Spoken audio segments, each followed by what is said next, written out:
Buenos días a todos y bienvenidos al IES, los que estáis aquí presenciales y también los que nos estáis siguiendo online. Os recuerdo primero de todo pues que ya sabéis que podréis hacer todas las preguntas que queráis. Yo intentaré que no queden muchas por contestar. A los que estáis presenciales tendréis unos papeles para rellenar y entonces yo los voy a poder recibir, y luego los que estáis online podréis hacer las preguntas que yo también voy a recibir en este iPad, ¿de acuerdo? Esa es la parte más logística, solo para empezar la sesión. Y bueno, estamos en un momento realmente increíble, ¿no? Ayer salió el Fondo Monetario Internacional con las proyecciones sobre la economía global, que bajaron un poquito el crecimiento, pero donde señalaron unos riesgos a la baja importantes, y de estos riesgos, algunos de los más relevantes tienen que ver precisamente con el precio de la energía y también con la fragmentación geopolítica. En el World Economic Forum, en la reunión donde hablaban también de los principales riesgos globales para los 2 siguientes años, el riesgo geopolítico volvía a ser uno de los más relevantes. De hecho, estamos en un momento, ya se ha dicho al principio, ¿no?, donde es casi imposible hablar de energía sin hablar de geopolítica, porque están más relacionadas que nunca. Y por eso pues, realmente es un privilegio poder tener a 2 ponentes de excepción que entienden la política como nadie y que además han liderado, ya se ha mencionado antes también, grandes reformas energéticas en nuestro país. Así que sin más dilación les quiero agradecer que estén aquí y les voy a dar la voz enseguida. Vamos a empezar con su visión general, centrando un poco el tema, ¿no?, de cuál es la situación geopolítica, económica y energética del momento. Y a partir de aquí pues vamos a empezar ya con las preguntas y con el debate. Y primero pues va a empezar por orden cronológico de presidencia el presidente González. Bueno, pues muchas gracias por la invitación, pierdan toda esperanza de sacar claridad, por lo menos de mi intervención y del debate subsiguiente, porque para poder aportar claridad tendría que tenerla uno, y yo no tengo claridad sobre lo que va a pasar, sobre el horizonte que tenemos por delante. Hemos pasado por algunas crisis previas, sí. En mi caso yo viví todavía en el régimen anterior el primer shock petrolero, el segundo ya estando en el gobierno. Ya Rey Inés acaba de hacer una referencia al primer programa que hicimos en el 83. Por tanto, claro que tengo la experiencia acumulada de aquellos shocks y de cómo nos adaptamos y cómo respondimos. Eran duros, pero menos complejos que los shocks actuales. Eran difíciles, sobre todo porque España no había tenido margen de maniobra, no hago una descripción histórica, para reaccionar a tiempo a esos shocks, como lo habían tenido otros países europeos. Nosotros estábamos en el tardofranquismo y en el comienzo de la transición. Todo era muy difícil priorizar políticas que pudieran ser delicadas en su implementación. Por lo tanto, sufrimos ese shock y lo sufrimos en mayor medida que cualquier país de la Unión Europea. Cuando estaba llena de bicicletas una parte del norte de Europa, nosotros creíamos que lo del petróleo no había tenido importancia. Había una causa geopolítica o puramente política internacional para los shocks petroleros. Todo el mundo lo sabe, todo el mundo se acuerda de la guerra de Yom Kippur, todo el mundo se puede acordar, con poca memoria que tenga, de que la energía ha sido un instrumento político de primera magnitud en todas las épocas, una dependencia para nuestra vida de la energía. Bueno, por tanto, tuvimos esa experiencia, negociamos, se han citado aquí y no perderé el tiempo en eso, negociamos con las compañías eléctricas.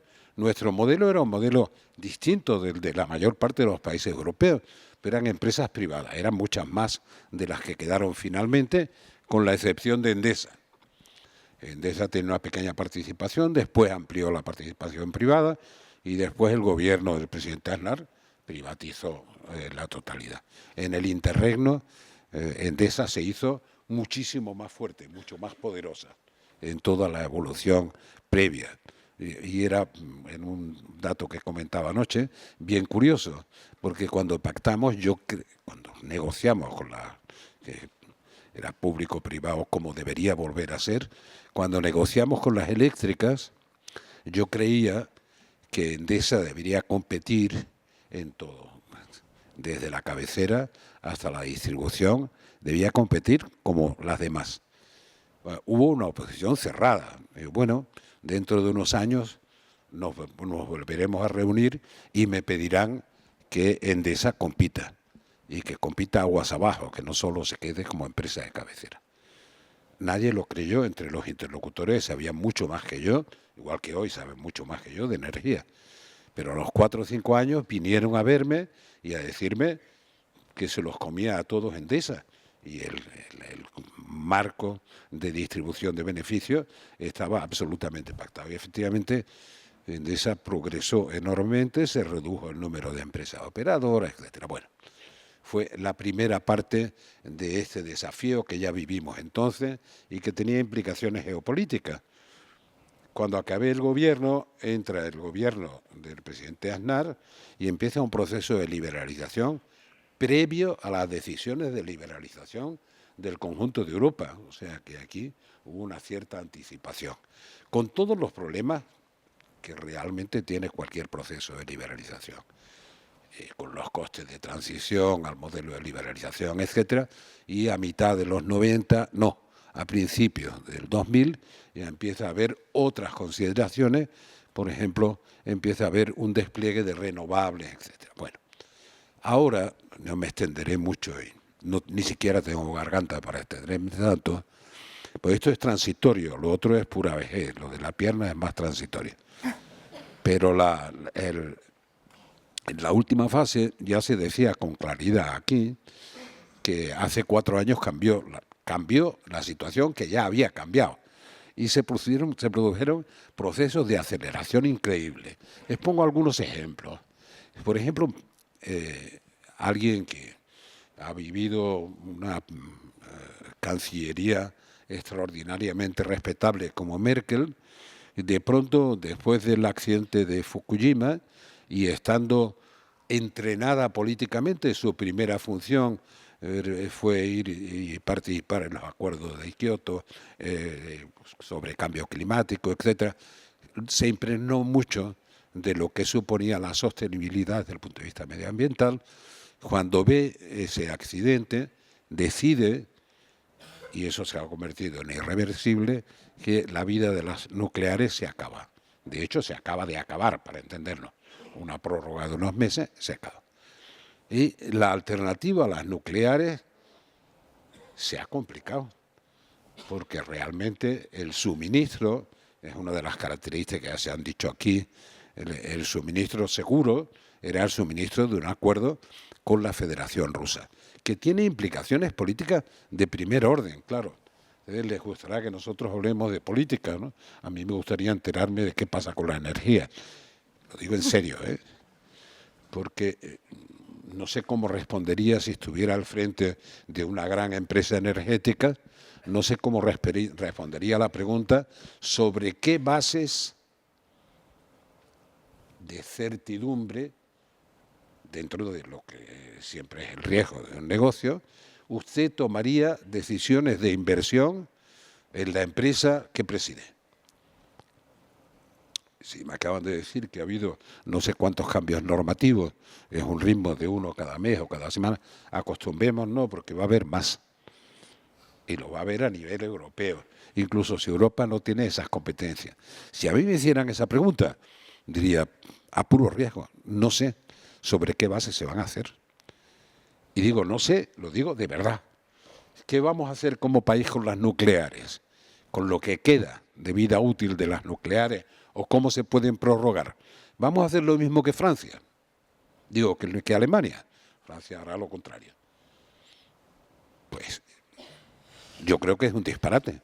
No tenemos ninguna garantía de sustitución seria de ese aporte energético y, naturalmente, como los criterios, tenemos que tener una cierta garantía de suministro, etcétera, incluso el impacto desde el punto de vista de la preocupación, que sería el foco de la preocupación que sería la lucha contra el cambio climático, está bien fundamentado porque se está produciendo, e incluso el impacto de la nuclear es menor que otros muchos impactos. Ni siquiera pueden imaginar, pero suministraré la semana próxima la cifra, cuántas emisiones de CO2 hemos metido en la atmósfera en el año 22 con los incendios forestales que hemos padecido. ¿Cuántos volcanes activos hemos tenido solo con ese tema? Sobre el que tenemos políticas bastante dispersas y, a mi juicio, erróneas, equivocadas. Y eso va a seguir aumentando.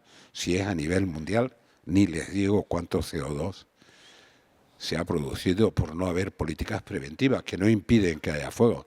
Lo que impiden es la magnitud de lo que estamos viviendo en los fuegos. Igual que planteamiento serio del estrés hídrico. Por tanto, ¿vamos a vivir esa incertidumbre durante mucho más tiempo? Sí. No hay una política europea que enfoque el tema energético y que cubra toda la Unión Europea. ¿Alguien le va a decir al gobierno alemán que no puede levantar las instalaciones de fotovoltaica para volver a recuperar carbón? Nadie se lo va a decir, entre otras cosas porque es una competencia del gobierno alemán y no es una competencia de Bruselas ni de la Comisión. Pueden hacer no sé qué debate parlamentario, pero el mix energético que necesite Alemania lo va a decidir Alemania. No parece un progreso en el camino de la descarbonización, más bien ese progreso lo habría facilitado que la vida útil de las centrales nucleares se mantuviera. Es tan criticable como se dice ahora el pacto energético con la Federación Rusa, que Alemania ha sido probablemente el protagonista máximo. Yo no creo que fuera criticable en la época. A toro pasado, pues se puede criticar todo, pero cuando se tomaron las decisiones de cooperación con la Federación Rusa fue inmediatamente después de la desaparición de la Unión Soviética. Y la Federación Rusa, le estoy hablando del 91, y la Federación Rusa estaba en una situación cuasi de liquidación. Estaba realmente debilitada, necesitaba ayuda humanitaria urgente. No tenía un aparato productivo, tenía las reservas que tiene, ¿no? No tenía un aparato productivo eficiente, pero sobre todo había un riesgo que la gente que hacía política tenía en cuenta. Era la centrifugación de talento para producir armas de destrucción masiva. Para producirlas. Tenían la tecnología, porque en eso era un país destacado, sigue siendo ahora, solo en eso, destacado en el sentido de la producción de armas.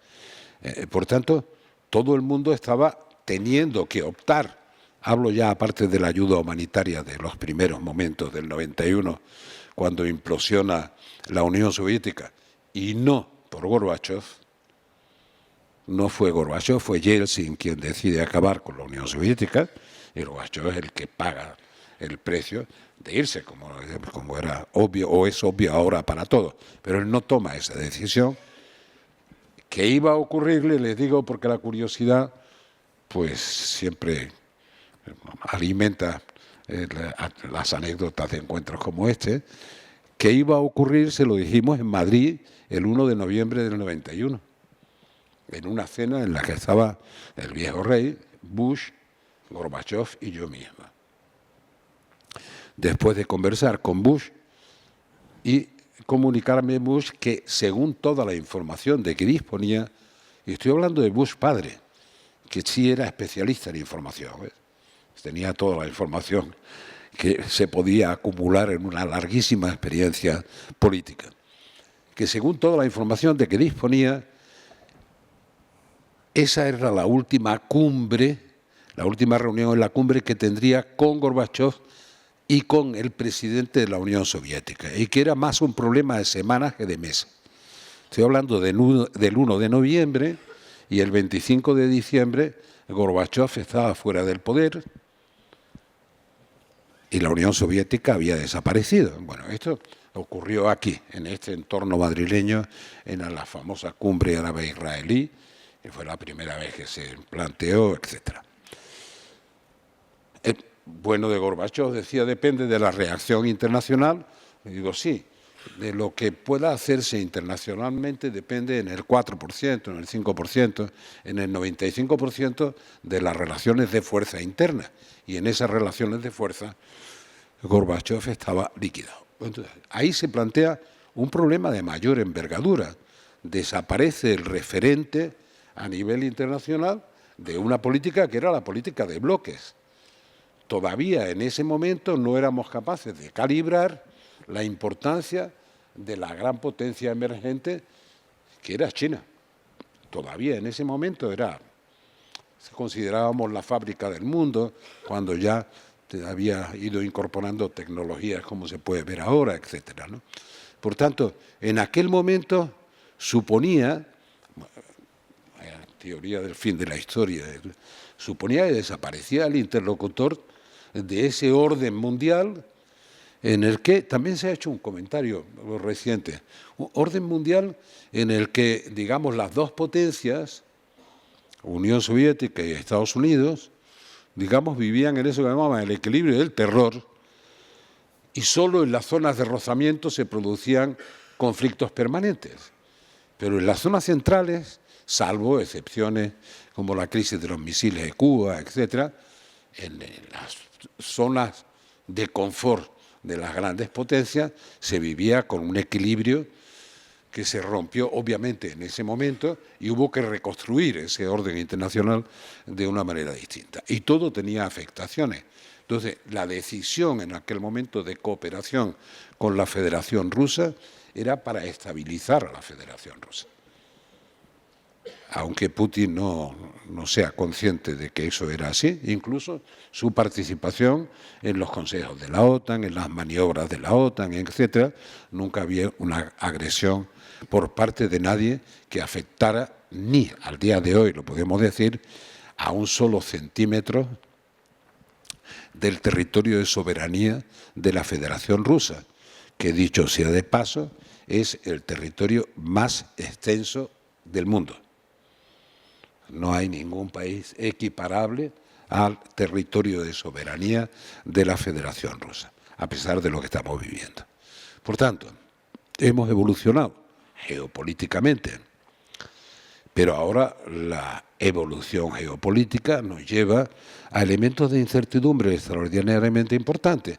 Todo el mundo consciente de que estamos enfrentando un cambio climático, no sabemos cuál es la velocidad de crucero, pero al mismo tiempo todo el mundo es consciente de que hay que transitar hacia un nuevo modelo económico para enfrentar el cambio climático. Pero hay que asegurarlo, hay que saber cuál es el coste, hay que saber cuáles son las consecuencias sociales, hay que saber cómo se garantiza el suministro. Todo eso se ha alterado en los últimos años, no solo con la guerra de Ucrania, que ya anoche en una pequeña conversación advertía, atención con el eurocentrismo que nos lleva a pensar de que un conflicto europeo, por importante, doloroso, dramático e injustificable que sea, como el de Ucrania, por ser europeo es un conflicto mundial.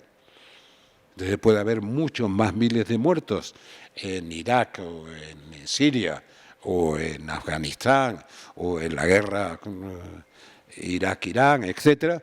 Eso nunca es un conflicto mundial. Pero si hay una guerra en Europa, todavía la India tiene que asumir que eso es un conflicto mundial. Pero ya no están dispuestos a asumirlo. Hay otras implicaciones de lo que digo, pero no están dispuestos. Luego el planteamiento lo tenemos que hacer de manera que se entienda, porque yo creo que hay una dimensión mundial absolutamente inevitable del conflicto, de la invasión de Ucrania, no digo el conflicto. La arbitraria invasión de Ucrania, decía Aganar en un comentario de anoche, decía, sigue habiendo guerras de conquistas territoriales, que digamos que son guerras del siglo XX o del siglo XIX. Nos parecía que esto se había acabado. No se acabó y probablemente no se acabará, probablemente. Ahora, es verdad que son conflictos trasnochados, pues los instrumentos de guerra, de conflicto, de presión, son todos. Ahora, hay uno que es vital. ¿Qué hacemos con la energía? Porque dependemos de la energía. Alguien va a ir, que me decía Claudia Aranzadi hace un rato, alguien va a ir a decirle a los chinos o a los indios que no sigan explotando sus centrales de carbón porque emiten demasiado CO2, no tanto como los incendios forestales, pero emiten mucho CO2. Pues que vayan a contarle que la inversión que hicieron no la van a amortizar porque estamos afectando al cambio climático. No va a ocurrir. Por tanto, tenemos implicaciones geopolíticas. China tampoco va a prescindir de sus centrales de carbón, de ninguna de las maneras. Bueno, y Rusia va a hacer lo que pueda. Nosotros, como país, hemos bajado nuestro consumo de una energía fósil, aunque sea relativamente más limpia que las demás, como el gas. No. España ha aumentado el consumo de gas exponencialmente y la compra de gas ruso, una medida extraordinaria.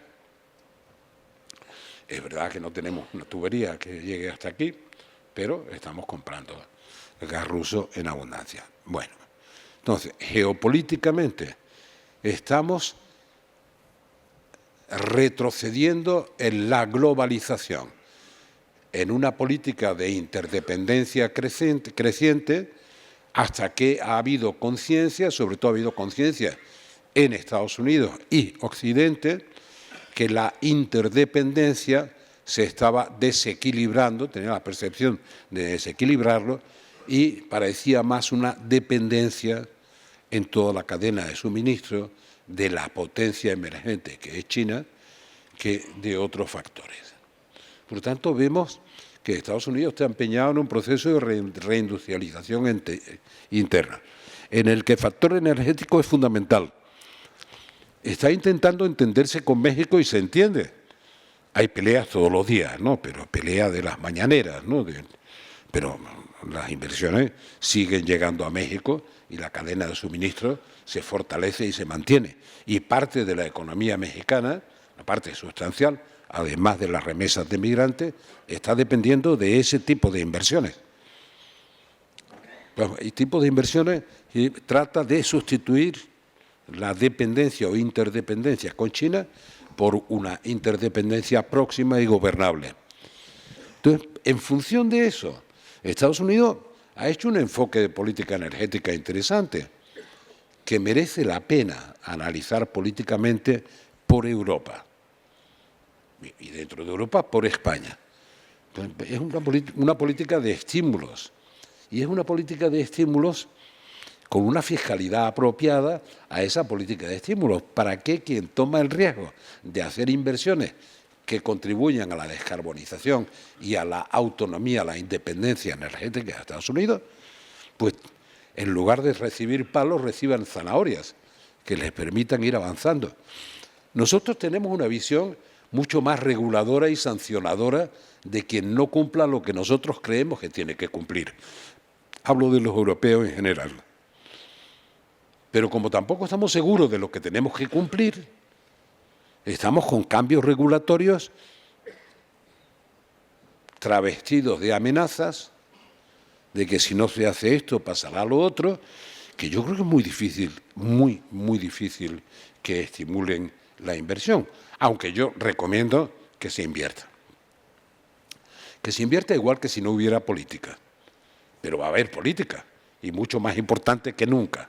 Algunas veces hago esa broma de decir, bueno, la política va a existir, pero ya anoche lo repetía, los analistas pesimistas, los que ven una catástrofe en todos, los que no salen a pasear en esta semana, que es Semana Santa, pero de diversión, además de pasión, pero está todo el mundo en la calle. ¿Ves? Los analistas pesimistas ganan fama y los optimistas ganan dinero. No sé en qué bando ponerse. El que está invirtiendo está ganando dinero y el que está haciendo análisis catastrofistas de lo que se nos viene encima está ganando fama. Y el mundo está en eso. En medio está la política. que no sabemos si gana fama o dinero. Hasta ahora ningún gobierno que haya gestionado la COVID ha logrado superar esa fase a nivel internacional, ¿eh? No digo que esa sea la razón, ha habido muchas razones, pero es un dato cuando menos curioso. Por tanto, estamos en un mundo nuevo, desde el punto de vista energético, lleno de contradicciones. Nadie duda de que tenemos que ir hacia una economía, digamos, más verde. Nadie duda que el cambio climático nos está influyendo. Nadie duda que necesitamos garantía de suministro energético. Nadie duda que esa garantía significa que vamos a tener fuentes de suministro energético. Yo confío además en que la tecnología nos dará buena sorpresa, como nos lo dio con la vacuna de la COVID. Pero no voy a confiar todo en eso, porque cuando oigo hablar de la energía verde y oigo hablar de ese maravilloso invento que tenemos a la puerta de la esquina y me dicen que nos va a costar el hidrógeno verde 800.000 millones de euros, digo, ¿y quién los va a pagar? ¿De dónde vamos a sacar una fuente de financiación para un futurible que a lo mejor está en funcionamiento? Por lo tanto, yo creo que tenemos que ver que los plazos de París son plazos orientativos. No hay mecanismos de coerción. Ni siquiera sé si son convenientes los mecanismos de coerción, porque si no se pueden cumplir, deberían dar lugar a sanciones. Y si se pueden cumplir, es mejor estimular que coaccionar, a mi juicio. Pero es que creo que va a haber ajustes permanentes y vamos a vivir, lo lamento por los operadores, en incertidumbre. ¿Esto a qué nos llevaría? Hablo de los actores políticos europeos y dentro de los europeos de los españoles. Nos tiene que llevar a acuerdos políticos y público-privados, las dos cosas. Grandes acuerdos políticos. Esto sería de esas cosas que dirían antiguamente, porque América se ha fracturado, Estados Unidos se ha fracturado y la sociedad está más fracturada que nunca. Yo nunca la he conocido tan fracturada. Pero antiguamente Estados Unidos funcionaba decidiendo que con las cosas de comer no se juega y en esos temas se ponían de acuerdo unos u otros. Hay muchos temas para discrepar. Bueno, con este tema de la transición energética, de lo que vamos a hacer, del suministro, de qué vamos a decidir con las nucleares, con este no se juega. Y los partidos políticos, sean del color que sean, pero sobre todo si ocupan un espacio de centralidad, se van a tener que poner de acuerdo para acompañar este proceso, cargado de incertidumbre, cargado de incertidumbre. Los cambios normativos a los que se refería Reinés son cambios normativos, digamos, no son el fruto del capricho, sino de la incertidumbre. No hay una competencia, esa discusión la tengo y me dicen que no es verdad y tal. No hay una competencia europea para obligar a cada país miembro a una determinada política energética, a un determinado mix energético. No hay esa competencia. Cada país va a seguir manteniendo su mix energético, salvo que se decida traspasar a Bruselas una competencia en materia de política energética que afecta a toda Europa. Dios nos libre de que se haga, porque cambiar los mix energéticos de todas las realidades locales de Europa no es una broma.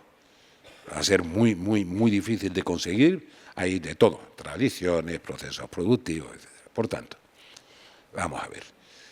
Importa la geopolítica, ha cambiado sustancialmente en 4 años, acabo de decirlo el presidente Liese, tiene razón, ha cambiado y ha cambiado a una velocidad de crucero enorme, todo el mundo es consciente de eso. Ha habido 2 tramos, el tramo previo a esos 4 y la invasión de Ucrania. Y la invasión de Ucrania lo que ha hecho es poner, aparte del horror de esa guerra injustificada e injustificable, lo que ha puesto de relieve es que hay un orden mundial completamente nuevo, distinto y cambiante, que todavía no se ha asentado. Todavía no sabemos en qué se va a basar el nuevo orden mundial. Sabemos que hay una pugna y que hay una potencia emergente que es China. Todavía no domina el escenario desde el punto de vista tecnológico, pero en algunas materias sí.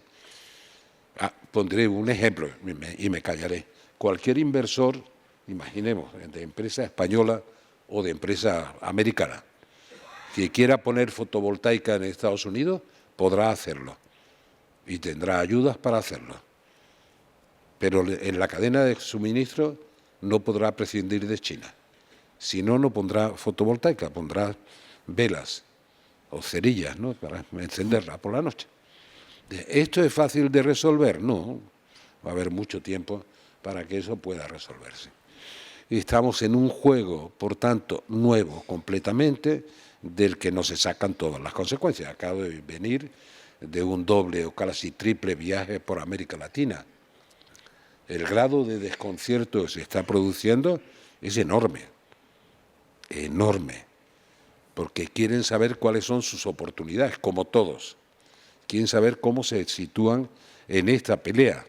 Quieren saber cómo se acercan en la relación atlántica, reconstruyendo una nueva relación con Europa y con Estados Unidos.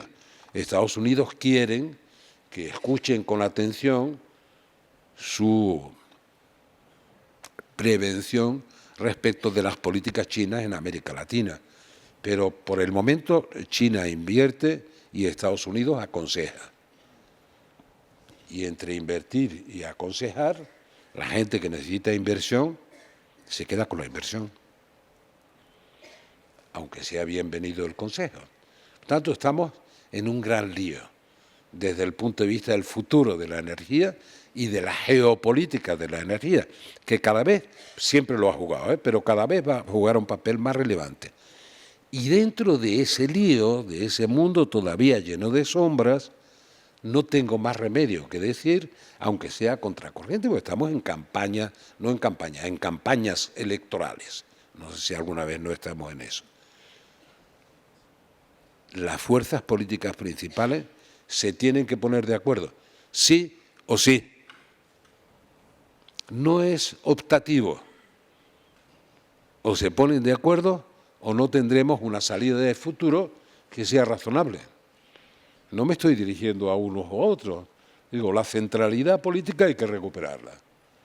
Si no, estaremos en manos de propuestas populistas, con las que termino. Verán, los populismos no son ni de izquierda ni de derecha, son todos medio pensionistas.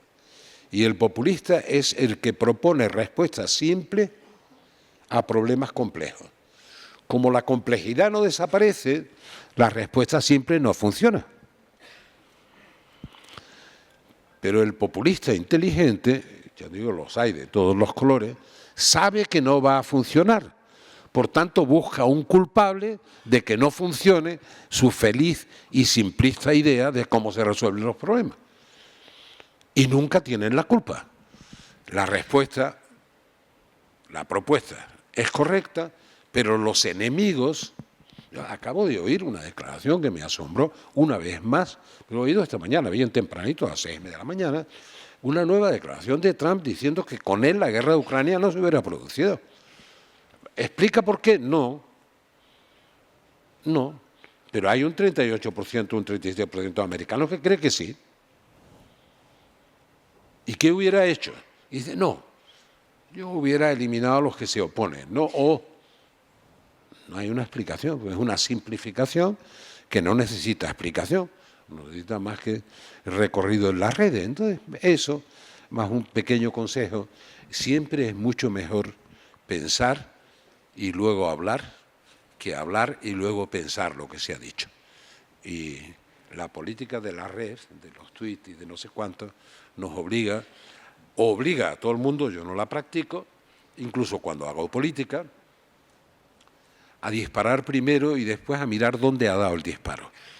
Yo creo que eso es un error desde todos los puntos de vista y hay que recuperar lo que es de verdad el valor de la democracia representativa, que la tenemos en riesgo, pero créanme, no hay un mejor sistema.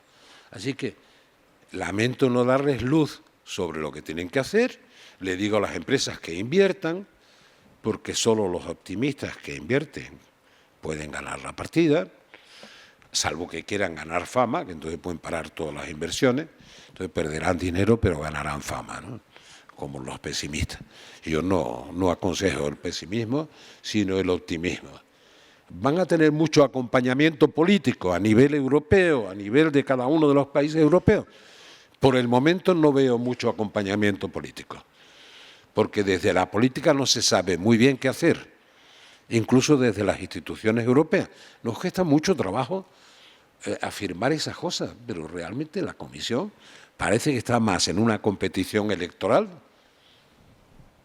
que cumpliendo su papel como comisión que estudia, que prepara, un órgano que no tiene nada que ver con esas competencias. Perdón, tú interrúmpeme. Si no, sí, ahora. Imagínate seguiremos. cuando venga ahora este hombre, no es que lo calle. No, ahora... sí. Muchas gracias.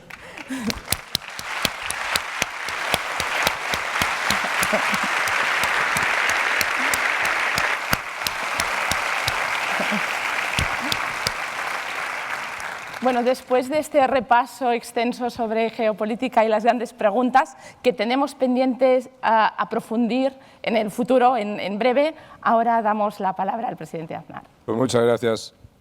Yo no tengo aparato, yo tengo con este. Lo tienes con okay. Sí. Yo tengo privilegio.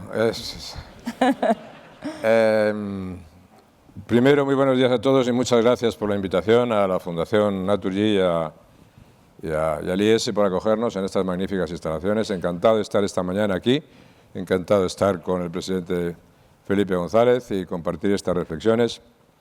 Y para la tranquilidad de la moderadora, yo le diré que después de escuchar con mucho gusto a mi predecesor, el presidente González, no voy a decir las cosas en las que estoy de acuerdo con él, porque sería una lista bastante larga que sería sospechosamente sospechoso. Entonces vamos a dejarlo como está. Pero eso para los dos sería sospechosamente sospechoso, pero sí voy a decir que hay una diferencia que creo que voy a poder cumplir, y es que mi tendencia castellana a la concisión, yo creo que va a aliviar a la moderadora de alguna tensión en relación con el manejo del tiempo, ¿no? Yo quisiera explicar un poco cómo, intentando no ofrecer algo de claridad, efectivamente no grandes soluciones, pero sí grandes de claridad, cómo percibo, cómo veo yo algunas de las cosas en las que podemos hablar esta mañana, ¿no? Primero, yo creo que el mundo de hoy está definido por varios elementos fundamentales, pero hay dos elementos fundamentales a los cuales yo me quiero referir. El mundo de hoy está definido por la revolución tecnológica mayor que ha vivido la humanidad en toda su historia, y esa revolución tecnológica es la mayor oportunidad que la humanidad ha tenido en toda su historia, pero es también el mayor riesgo que la humanidad ha tenido en toda su historia. Pero nunca hemos vivido una revolución de tal magnitud, en tan poco tiempo, que haya transformado de manera radical todos los elementos que afectan a nuestras vidas, desde las vidas privadas, sus comportamientos sociales, culturales, económicos, políticos, hasta las instituciones políticas, culturales, hasta las instituciones de intermediación en la sociedad. Todo ha sido afectado por una ola disruptiva realmente espectacular. Esa ola disruptiva está en una nueva evolución. Cada 2 meses se duplica la capacidad de la inteligencia artificial y se duplica la capacidad que tiene la inteligencia artificial de intervenir en los procesos de decisión. Y naturalmente hoy estamos ante otra situación que ya no es la extensión de la revolución digital, la velocidad de la revolución digital, es naturalmente cómo el ser humano, desde el punto de vista del conocimiento, desde el punto de vista del trato con las máquinas, va a solventar esa situación. El ser humano ha cedido parte de su razón a las máquinas utilizan unos razonamientos que nosotros en gran medida no comprendemos y, por lo tanto, uno de los grandes elementos de futuro y de los que a mí más me preocupan por el futuro es justamente lo que es el diálogo entre el ser humano y la máquina. Y no está claro cómo se vaya a resolver ese diálogo. Y para resolver ese diálogo yo quiero decir, que ahora está también muy de moda, decir hay que parar la inteligencia artificial, hay que parar todos esos procesos son prácticamente imparables. Lo que hay, y también hay que decir, hay que establecer normas y reglas, sí, hay que establecer normas y reglas, pero sobre todo hay que establecer normas culturales en las sociedades. Las sociedades, al final, son sistemas de vigencias, sistemas de normas culturales que tienen que saber cómo comportarse ante esos problemas y ante esos desafíos. Ninguna norma legal va a poder suplir en absoluto la condición o las decisiones del ser humano en relación con las máquinas en el futuro si no está solventada sobre normas culturales o sobre valores profundos que el ser humano quiera preservar. Y esa es una reflexión verdaderamente que yo creo que es relevante y que afecta a las demás cuestiones tecnológicamente. Bueno, la segunda gran cuestión a la que yo me he querido referir es a que vivimos en una época de competencia entre poderes, enorme competencia entre poderes, que se sustancia y se resume fundamentalmente entre la gran competencia entre el poder incumbente, que son los Estados Unidos, y el poder emergente, que son los chinos. ¿Cómo se sustancia esa competición? Al final, es una situación, es una respuesta que no tenemos. ¿Cómo es deseable, cómo desearía que se sustentase? Sí, obviamente a partir de la convivencia y de la coexistencia, no a partir de la confrontación. Para evitar que se resuelva a partir de la coexistencia y de la confrontación, hay una cuestión que es muy importante, y es que los poderes emergentes siempre tienen que tener una pregunta que contestar, que a lo mejor no encuentran la respuesta y por eso cometen errores, ¿no? Que es lo que los americanos llaman si es good enough. ¿Es bastante ya lo que hemos conseguido o no es bastante? Pues bien, hay ejemplos en la historia reciente de respuestas confusas en ese terreno. Por ejemplo, los alemanes nazis, Hitler en la Segunda Guerra Mundial, decidió que no. Y desafió. Y perdió. Los japoneses, a los que les iba muy bien, por errores distintos, decidieron que no era bastante. Desafiaron. Y perdieron. A los dos, curiosamente, a los alemanes y a los japoneses les ha venido muy bien el orden mundial organizado después de la Segunda Guerra Mundial, pero perdieron. Hay un ejemplo histórico que sí, dijo, es bastante lo que hemos conseguido, que fue el canciller Bismarck. Bismarck hizo la unificación de Alemania. La unificación de Alemania transforma completamente el panorama de poder en Europa. Incluso tiene que hacer la guerra de 1871 de Prusia y Francia, que ganan los prusianos y gana Bismarck. Pero cuando Bismarck se hace la pregunta, ¿sigo?, dice no. Y se niega a que Alemania tenga un imperio colonial. Y dice, es suficiente influencia, prefiero manejar las cosas entre las potencias europeas. Eso le costó a Bismarck el puesto, porque el Kaiser Guillermo II y sus consejeros más íntimos acabaron con Bismarck y acabaron con esa visión de la historia. Pero el good enough, el ya es bastante, nos vale a nosotros también para algunas políticas internas, que lo quiero recordar, porque España tiene los mismos problemas que todos los demás países del mundo, más los específicamente propios. Y los específicamente propios a nosotros se nos llama, en el caso español, se nos llama tensiones territoriales o tensiones nacionalistas o amenazas separatistas. Bueno, ahí también es muy importante la pregunta, ¿hasta aquí? ¿O es bastante? ¿O no es bastante? Bueno, esas preguntas son las preguntas que hay que contestar, o que se tendrá que contestar si, efectivamente, se quiere tener una respuesta correcta a vivir en un mundo en convivencia o a vivir en un mundo absolutamente en conflicto en el futuro, ¿no? La actual inaceptable guerra entre invasión de Rusia por Ucrania recuerda bastante a lo que fue, entre otras cosas, la guerra de Corea en 1950. En la guerra de Corea los principales actores eran los soviéticos y los norteamericanos. En esta guerra de Ucrania los principales actores son los norteamericanos y los chinos. Es verdad que combaten rusos y es verdad que combaten ucranianos, es verdad que no combaten americanos, pero es verdad que forma parte de esa gran confrontación de esa gran competición en la que estamos viviendo. Y que algunas decisiones de la política norteamericana reaccionando para eso están extendiéndose. consecuencias de esta situación que estamos viviendo. El reforzamiento del liderazgo norteamericano en relación con Europa y en relación con otras partes del mundo. El reforzamiento y la expansión de la OTAN.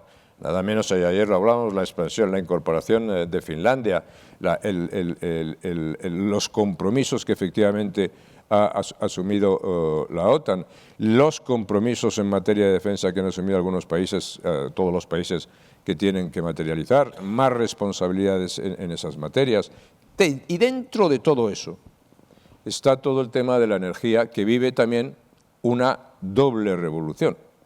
Vive la transición, una transición energética hacia un mundo, llamémosle, descarbonizado y hacia las energías renovables, de los combustibles fósiles, y vive, evidentemente, la crisis mayor energética que ha habido también nunca, probablemente, mucho más en sus consecuencias que la crisis del petróleo del 73. Hay mucha gente que ahora se ha dado cuenta que, vea usted, no hemos cuidado la seguridad de los suministros, nos hemos hecho vulnerables en los suministros, hemos aportado por una energía barata que ya no podemos seguir teniendo. Nuestro modelo, el modelo en el que habíamos vivido durante muchos años y muchas décadas satisfactoriamente, con problemas, pero con problemas llevaderos, con problemas internos llevaderos, pues es un modelo que ya no podemos llevar hacia adelante, ¿no? Y todo eso requiere una gran reflexión estratégica y grandes decisiones. En mi opinión, la Unión Europea, además con motivo de la invasión de Rusia de Ucrania, además de las sanciones y de la reacción, que ha sido una reacción y unas sanciones correctas, tenía que haber tomado decisiones drásticas en dos campos muy rápidamente. Uno, en el campo de la defensa, que nos cuesta una barbaridad. No quiere decir que nos cueste económicamente, que también, que nos cuesta una barbaridad desde el punto de vista de la voluntad. ¿Por qué? Porque estamos acostumbrados a no hacerlo. Nos hemos acostumbrado a no hacerlo. Nos hemos acostumbrado a que lo hagan otros. Y es verdad que sin esos otros, sin los norteamericanos, no podríamos hacer prácticamente nada. En el campo de la defensa, por un lado, y en el campo de la energía, por otro. Pero en el campo de la energía, por otro, la respuesta está totalmente abierta y tenía toda la razón el presidente González. Pero he dicho, no es una cuestión solamente de competencias que incluso se podían pedir compartidos, es una cuestión de objetivos, es una cuestión de... Es decir, es evidente que decir, el camino hacia las renovables es bueno, hay que seguirlo, pero ¿qué objetivos tenemos? ¿Cómo vamos a suministrar los suministros? ¿Cuánto tiempo más vamos a confiar en los combustibles fósiles? Es necesario que eso lo pongamos en el marco de unas políticas comunes europeas que sirvan como referencia a muchos países, con independencia que las competencias o los mixes energéticos estén en los países. Pues sí. Y yo diré sobre eso algo que me parece que puede tener algún interés y, desde luego, en todo caso, entiendo que eso es lo que yo puedo aportar. Primero, necesitamos para eso en España, como en todas partes, pero en España también, un profundo debate estratégico sobre qué es lo que queremos hacer. ¿Cuáles deben ser los objetivos de nuestro país? Estamos hablando de unos cambios extraordinarios, gigantescos, e igual que las empresas, y ayer por la noche lo hablábamos, tienen que sentarse y decir, bueno, ¿yo qué hago en este marco? Los países tienen que decir lo mismo. ¿Qué objetivos me marco? ¿Qué quiero hacer en el futuro inmediato? ¿Qué puedo hacer? ¿Qué estoy dispuesto a hacer? Digamos que uno de los éxitos de la transición democrática, cuyos efectos yo espero que perduren todavía durante muchísimos años, fue exactamente eso. Ponerse de acuerdo sobre unos elementos básicos claves. Bueno, pues entonces esa reflexión estratégica también tiene que sentirse. Es decir, desde el punto de vista de la competición entre poder incumbente y poder emergente, ¿dónde voy a estar? ¿Qué puedo hacer? ¿Dónde conviene estar la Europa? ¿Qué puede hacer? ¿Cuáles son nuestras posibilidades? ¿Cuáles son nuestros riesgos? Bueno, estratégicamente, con la energía, exactamente igual lo tenemos que hacer en España. Obviamente, soy totalmente consciente de que en España es imposible hacer ahora ningún debate estratégico. No solamente es posible hacer ningún debate estratégico, es posible prácticamente hacer ningún debate. Y si me apuran más, es difícil hacerse escuchar. Y por eso estas invitaciones pues se agradecen, porque bueno, por lo menos se escucha. Y eso en España hoy es un avance importante, ¿no? Es un avance importante. Pero yo quiero decir, bueno, nosotros tenemos que definir sobre eso. Y mi posición en eso, sin intentar resolver todos los problemas, es, en algunos casos, bien sencilla. Primero, yo creo sinceramente que los objetivos o las metas puestas en los distintos acuerdos que se han producido para el año 2030 o para el año 2050 sobre transición energética son imposibles, son inasumibles. Y además se engaña a la opinión pública, se engaña a los ciudadanos porque no se le dice cuánto es el coste de esa transición. Y no hay políticas serias que no expliquen cuánto cuesta la política. Entonces, yo creo que esos son imposibles y que una de las consecuencias de eso es que va a haber energías fósiles durante décadas, porque va a ser imposible pagar ese coste, nos acostumbremos o no, queramos o no queramos.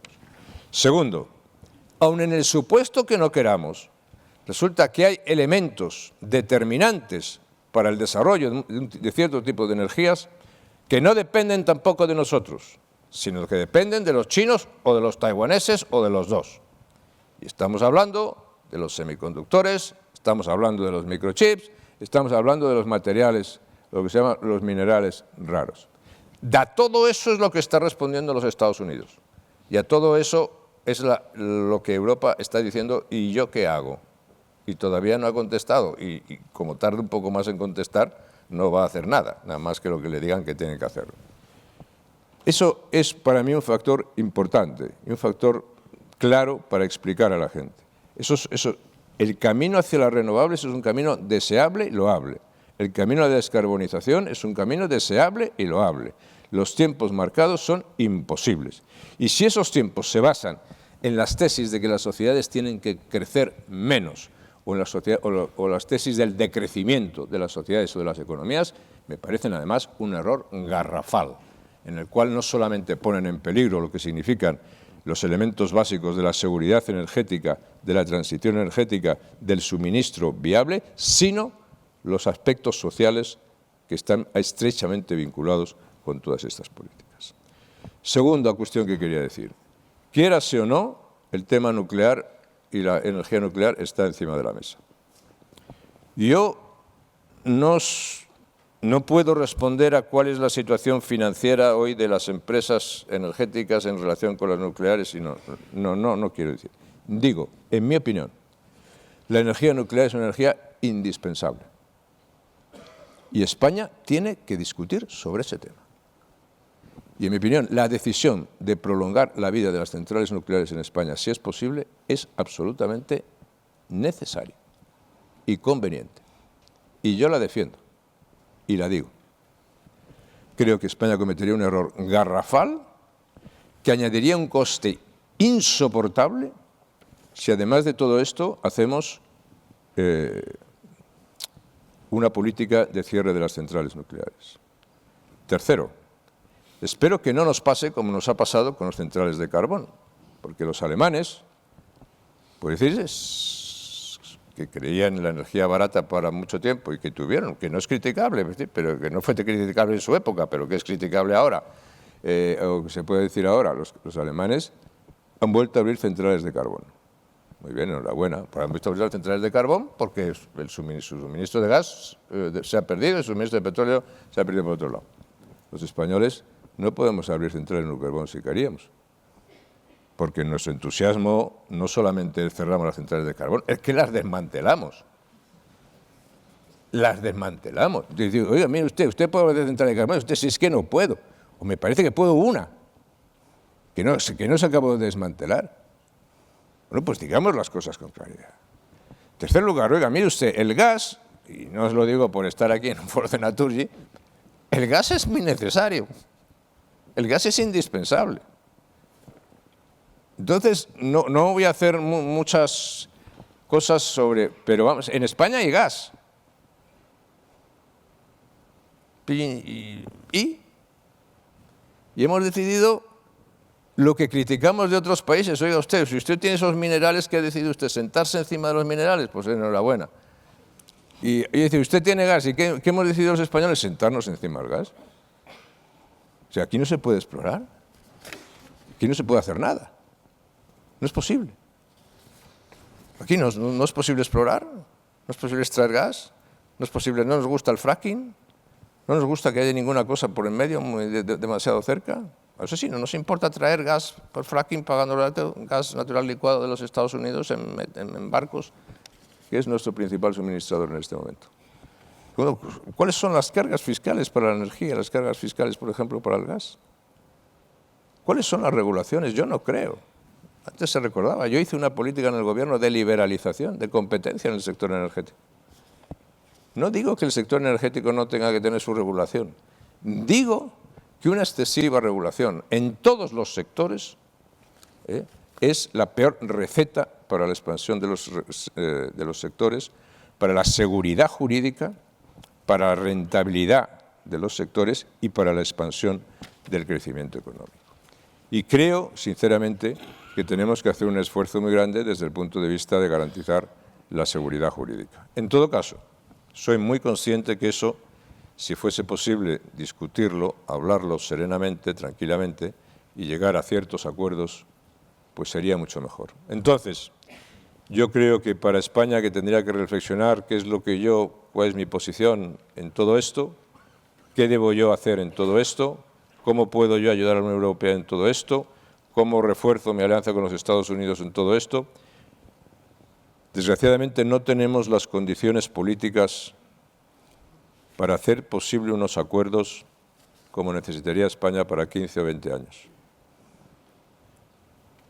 Que al país le diesen un horizonte y unos objetivos compartidos políticos, económicos y sociales. Y, por supuesto, de presencia internacional. Ojalá hagamos el esfuerzo por tenerlo. Yo no tengo que decir que no me voy a meter en ninguna cuestión de carácter electoral, pero sí decir que mi deseo para el futuro sería que esa necesidad que existe se pudiese materializar en una realidad y que unos acuerdos sólidos y unas relaciones sólidas entre las fuerzas políticas principales diesen lugar a que España se alejase de las fragmentaciones inútiles, se alejase de las confrontaciones inútiles y se aproximase a las políticas viables y a las políticas posibles. Hace mucho tiempo yo no creo más que en las políticas viables y hace mucho tiempo yo creo en los líderes razonables. Ni me interesan las políticas utópicas, ni me interesan los profetas que no resuelven los problemas. Esto es lo que puedo decir por el momento. Muchas gracias.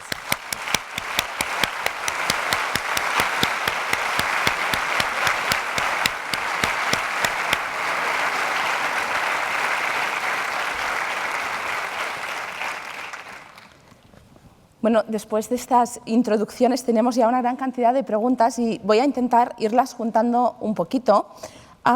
Una parte de lo que me ha quedado de lo que habéis comentado los dos es que teníamos un modelo que funcionaba bastante bien, que tiene unas razones geopolíticas atrás y que se nos está quedando un poco obsoleto. No habéis utilizado la palabra obsoleto, pero bueno, las cosas están cambiando muy rápidamente, ¿no? Y parece que necesitamos cambios muy grandes, que son difíciles por el entorno político para llegar a estos grandes acuerdos, pero que son muy necesarios. Entonces vamos a intentar acotar esto un poquito, porque aquí hay una cierta intranquilidad, puedo leer en las preguntas, ¿vale? Porque claro, vemos el cambio necesario, pero ¿qué hacemos con la energía? ¿Esta seguridad de suministro? ¿Estamos donde estamos? Tenemos un mundo fragmentado, cada vez más bipolar, dicen, y además tenemos el modelo americano, que ambos habéis dicho pues, que parece interesante, ¿no? Con la Inflation Reduction Act detrás hay una fuente de estímulos en vez de tanta regulación.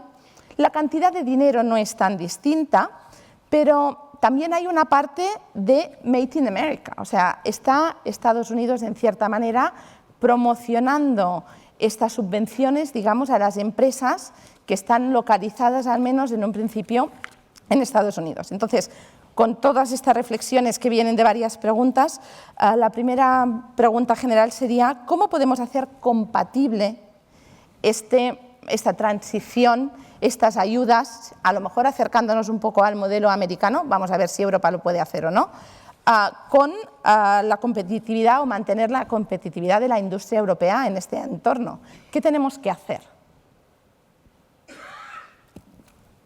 Sí, bueno, vamos a ver. Es que se han sugerido muchos temas, incluso en la conversación, la intervención del presidente Aznar. Pero centrándonos en algunas de las preguntas que hacen.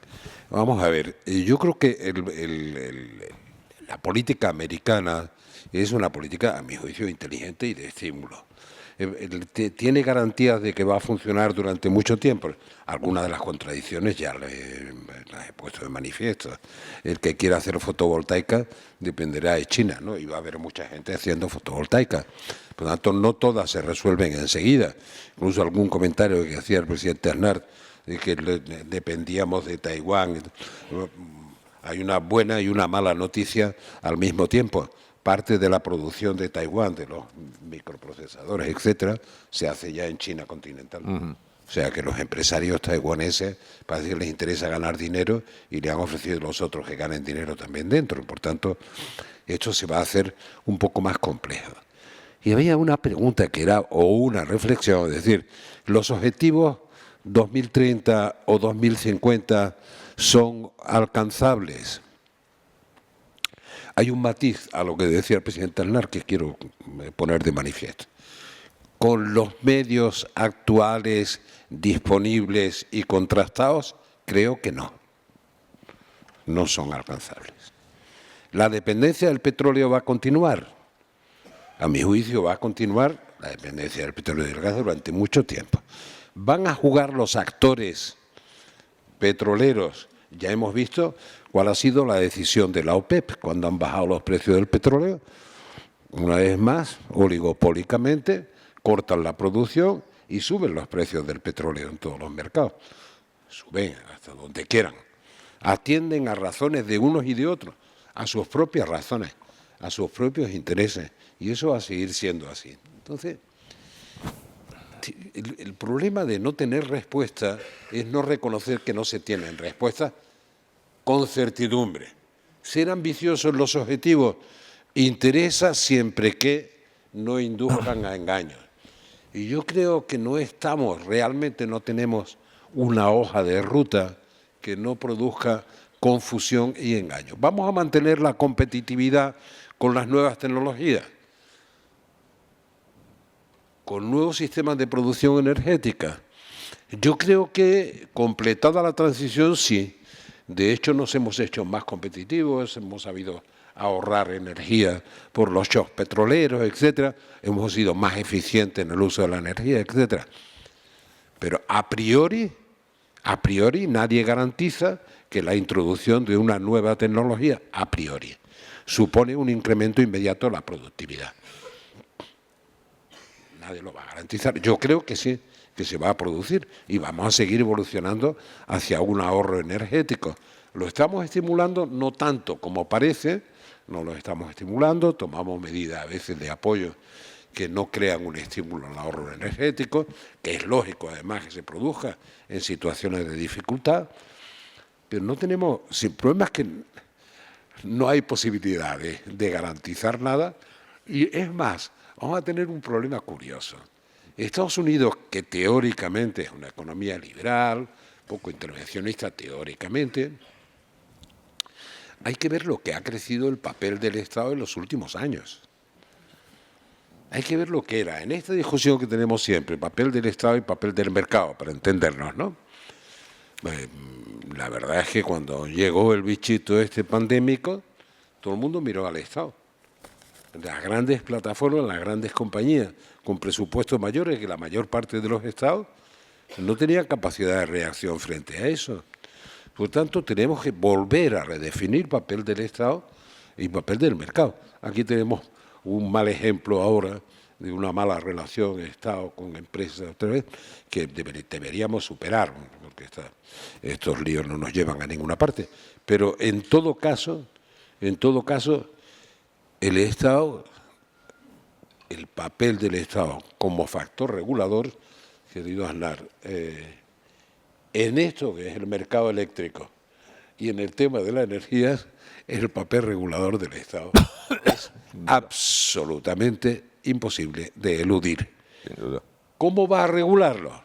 Lo va a regular en una buena cooperación público-privada, prestando atención no solo a los que saben teóricamente, sino a los que saben porque lo han probado una y otra y otra y otra vez. No solo porque tengan buena técnica o buenos técnicos, sino porque tienen el riesgo que asumen cuando tienen que desarrollar proyectos de inversión.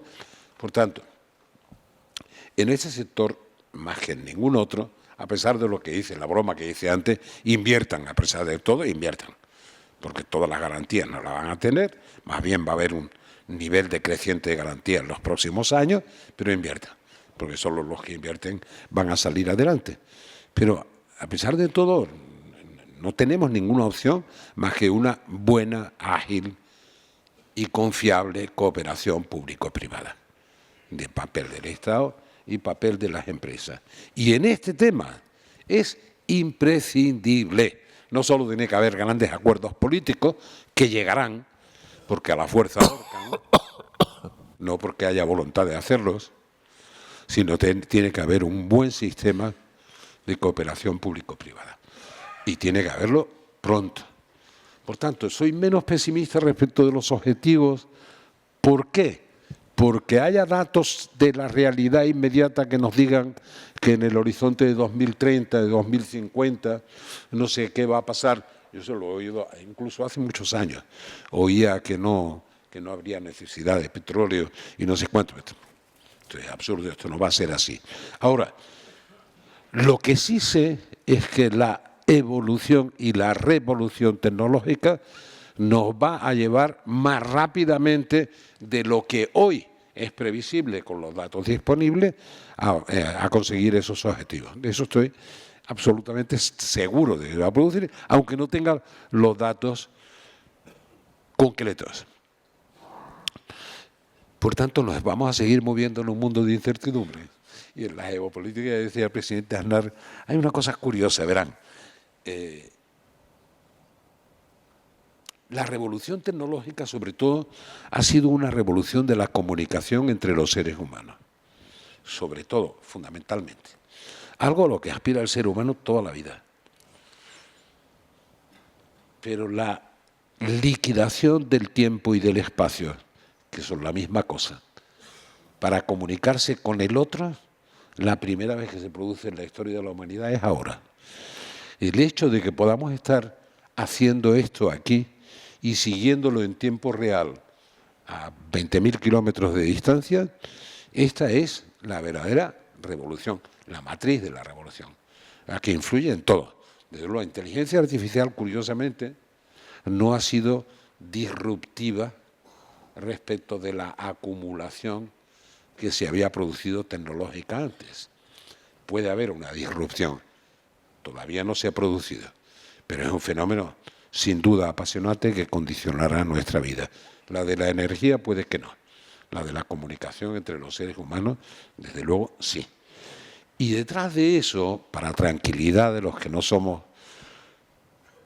participamos de un pesimismo, para la tranquilidad de todos, deberíamos decir que lo único que permanece, incluso con esos riesgos, es la condición humana. Y que había que cuidar la condición humana. Y había que reconocer que Aristóteles está más vigente de lo que la gente se cree. No digo ya Cervantes, Aristóteles. Porque la condición humana va a sobrevivir a esos cambios, a esos empujones, incluso a los de la inteligencia artificial. Pero hay que cuidar la condición humana. El problema es que hoy es lo que menos se cuida, las relaciones de comunicación entre nosotros. Por tanto, por favor, cooperación público-privada, mientras que se llega a una cooperación política más firme, disponibilidad a discutir estos temas en Bruselas, en Madrid, en todos sitios, pero discutirlos sin cansancio. Vamos a tener que tener en cuenta el Estado, claro. Tiene que haber un marco regulatorio, indudablemente.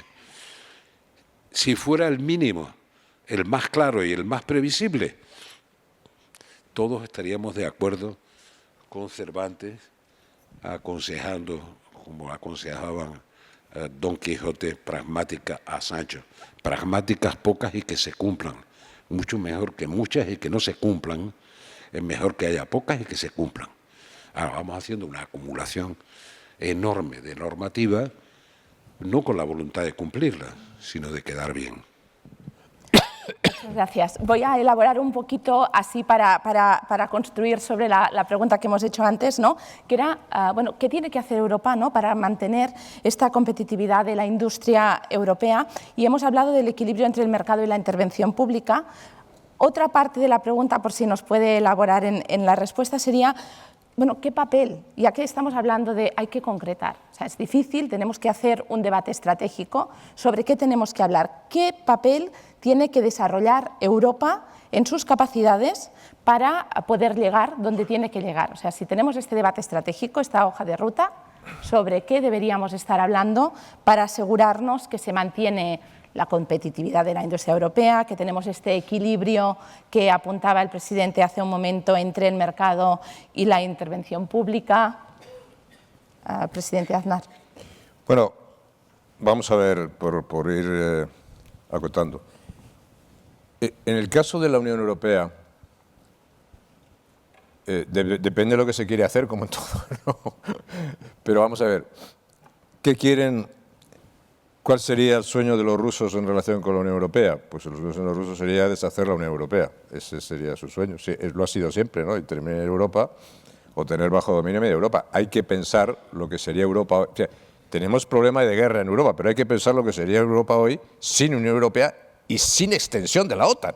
Y sin extensión de la OTAN. Hay que ver pensar lo que sería, ¿no? Bueno. Lo segundo es, a los chinos, ¿qué les gustaría? A China les gustaría pues, que Europa fuese totalmente dependiente de ellos, ¿no? Lo tercero, probablemente a los americanos también les gustaría que Europa también fuese totalmente dependiente de ellos, y eso es los que más cerca están de conseguirlo, y luego a los europeos, ¿qué es lo que podemos hacer? ¿Y qué es lo que nos gustaría hacer?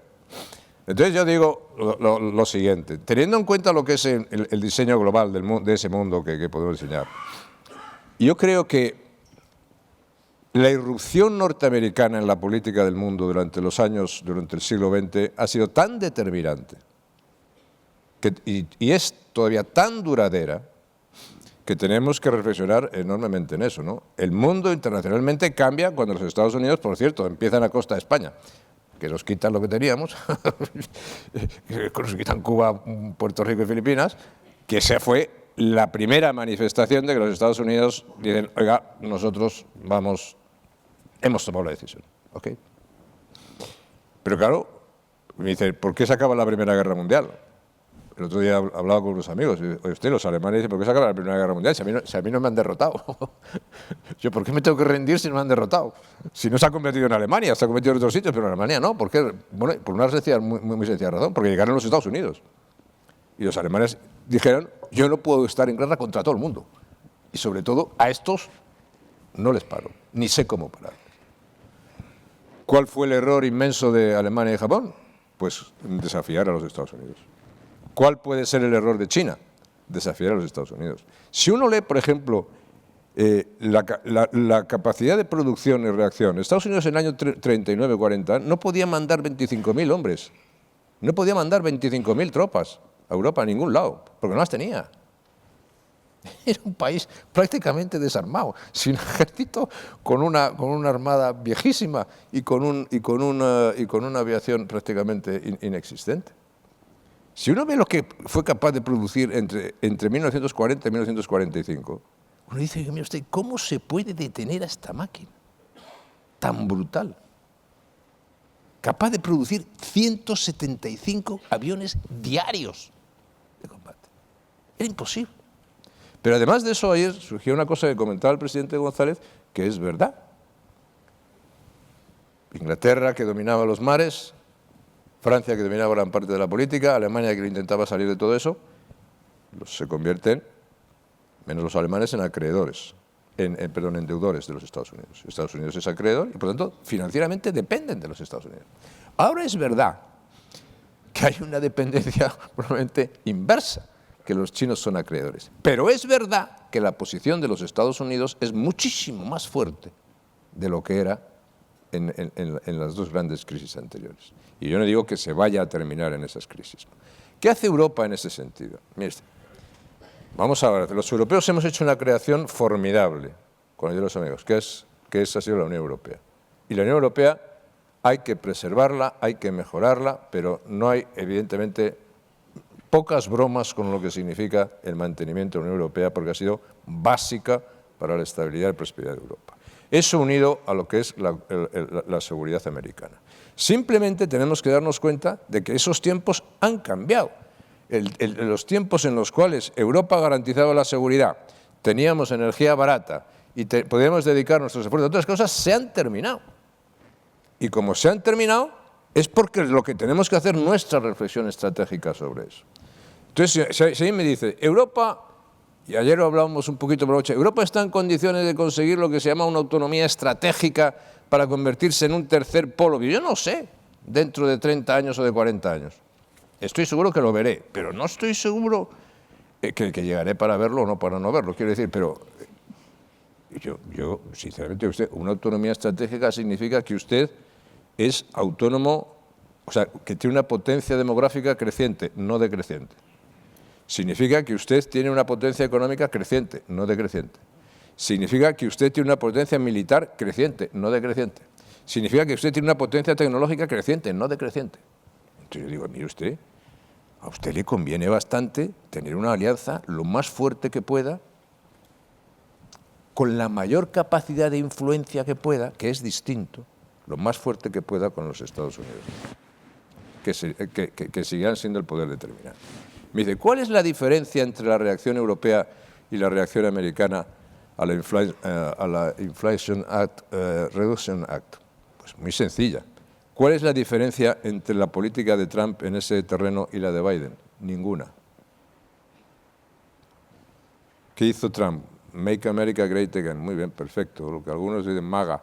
¿Qué significa eso? Yo privilegio todo lo que es americano. ¿Qué significa el acta esta? El acta esta significa decir, yo te ayudo para que fabriques esto, con una condición, que lo fabricas en los Estados Unidos.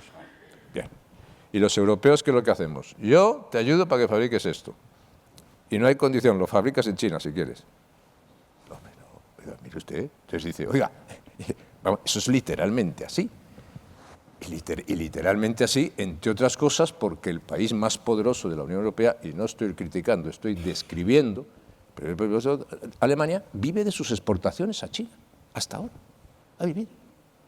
Y eso es un cambio total. Y por eso la pregunta en la Unión Europea en este momento es decir, ¿qué hacemos con los chinos? Y la pregunta que hacía Felipe González tiene toda la razón del mundo. Es decir, los taiwaneses producen todavía el 70% de microchips, semiconductores, etcétera, etcétera. Los chinos continentales ya lo están produciendo también. El acta de lo que acabamos de comentar de Estados Unidos quiere fomentar eso en los Estados Unidos para reducir la dependencia de China.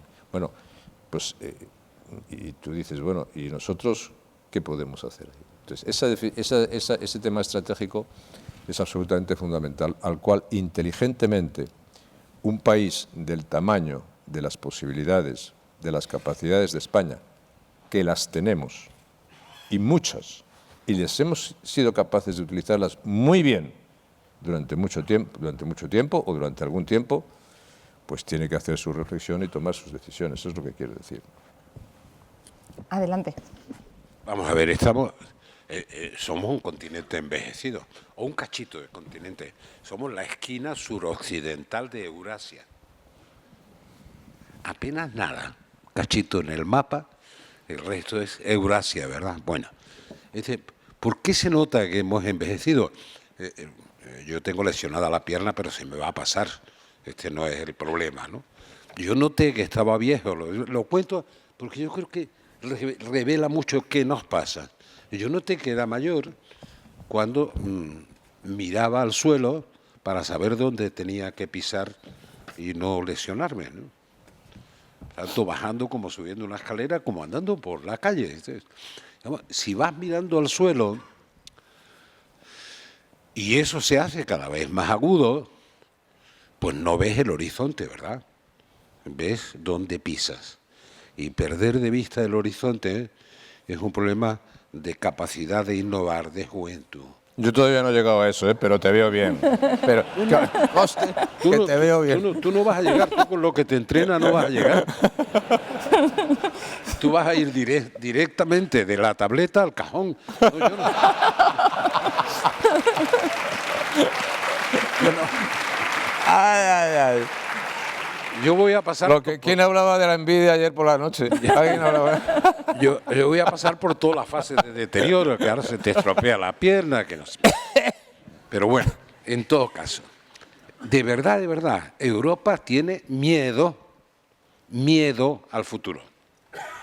A ver, verán, ¿conocen alguna gran empresa europea de esas grandes plataformas que hasta los chinos han hecho, pero los europeos no? De los Google y compañías. ¿Conocen que haya habido en ese territorio movilidad ascendente y descendente en Europa? De empresas exitosas que se hacen plataformas que, por cierto, además, tienen el enorme privilegio, la primera es en la historia que ocurre, de que no pagan la materia prima que los hace ser las mayores y las más cotizadas compañías del mundo. La materia prima somos nosotros, nuestros datos personales, ¿no? Bueno, pues esas empresas de Big Data, ¿hay alguna en Europa que sea relevante?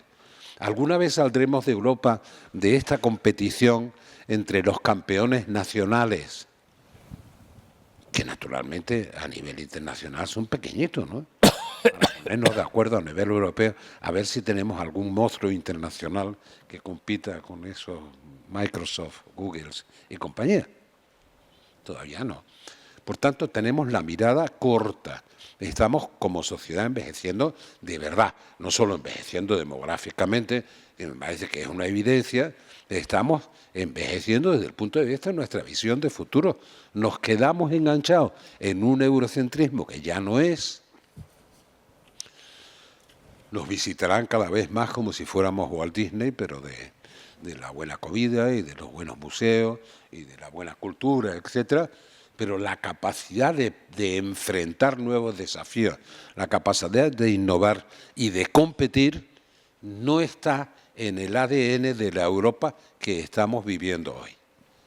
Hay una dosis de ñoñería excesiva.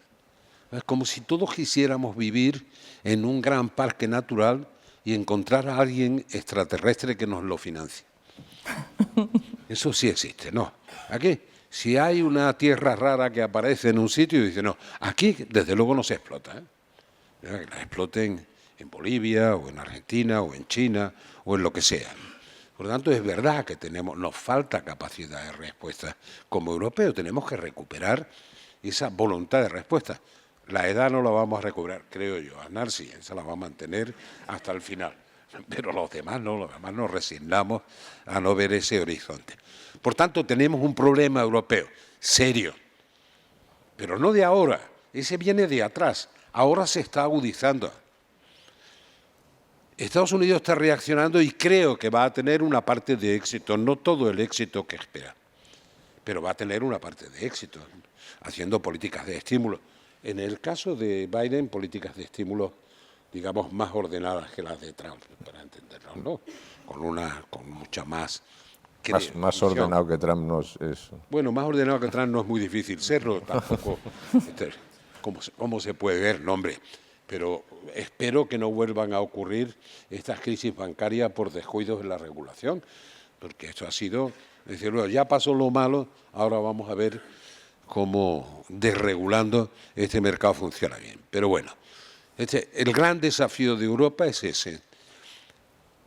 La oportunidad de los grandes innovadores y de la innovación disruptiva en Europa entre la gente joven, lo que se llama en términos mucho más específicos capital riesgo, es próxima a cero. en la cultura europea. Entonces, la gente tiene que salir para buscar quién los apoya de verdad cuando quieren crecer. No digo porque no hagamos discursos de eso, discursos de capital riesgo, que vamos a hacer ayuda, las microempresas, las no sé cuánto. Aquí cuando alguien desarrolla un proyecto en serio, o se va a Silicon Valley a buscar financiación, o aquí se queda muerto. Aquí digo, no solo aquí, aquí en el corporativismo francés, en toda Europa. La respuesta a la pregunta, ¿quién va a hacer, no sé, tecnologías de comunicación, no sé cuántas? Pues si eres alemán, dices Deutsche Telekom, y si eres español, Telefónica, y si eres francés, pues France Telecom. Y no habrá nadie por ahí con un invento inteligente que sustituya a plazo a estas empresas por mayor eficiencia y mayor capacidad de innovación y de disrupción. Sí los habrá, pero no los tendremos en cuenta. Por eso ni siquiera la gente hoy con esa capacidad encuentra un nicho suficiente de apoyo dentro de la Unión Europea. Y eso lo tenemos que superar. ¿Cómo? El sacudón va a ser grande ahora, pero va a ser más fuerte en el inmediato futuro. Muchas gracias. ¿Algún comentario adicional? Yo quiero decir que yo soy plenamente consciente de que una de las consecuencias de la crisis que estamos viviendo, de la situación que estamos viviendo, desde el punto de vista de las sociedades, de los países, de los estados, es un mayor intervencionismo gubernamental. Estoy de acuerdo. Eso es una realidad en todos los países. Y, bueno, y tiene que ser una realidad motivada por distintas razones. O sea, la pandemia es una de ellas, evidentemente. La crisis financiera es otra de ellas, evidentemente. La crisis energética puede ser otra de ellas. Ahora, dicho eso, lo que hay que mirar ahora es decir, una cosa es las intervenciones gubernamentales que están pensadas para salvar una situación o para ayudar para salvar otra situación, y otra cosa es la situación estable de sectores que tienen que ser competitivos y que tienen que ser... Estoy totalmente de acuerdo que solamente por los costes y por las necesidades la colaboración público-privada es absolutamente indispensable. Pero yo creo que el exceso de regulación que ayer nos explicaban, por ejemplo, es decir, que el sector energético español tenga una nueva regulación cada 15 días, pues es un disparate que vuelve loco a todo el mundo y sobre todo transmite una idea catastrófica para un sector, que es el de la inseguridad jurídica en el país, y eso es lo que no puedes transmitir realmente, ¿no? Entonces, desde ese punto de vista, en los que yo digo, oiga, cuidado, porque es verdad que la desregulación sin controles excesiva puede llevar a cometer errores o incluso abusos, pero es verdad que el intervencionismo gubernamental sin límites puede llevar a una ineficiencia completa, ¿no? Dentro de eso, el buscar un razonable equilibrio en virtud del cual las empresas tengan más capacidad, tengan más posibilidad, tengan más competencia y más libertad de inversión, pues es algo que yo defiendo, que lo defiendo. Vamos. Yo lo practico, no lo defiendo. No, vamos a ver. Vino a verme Kissinger en el 81, final del 81 fue, ¿sí? No, al principio del 82.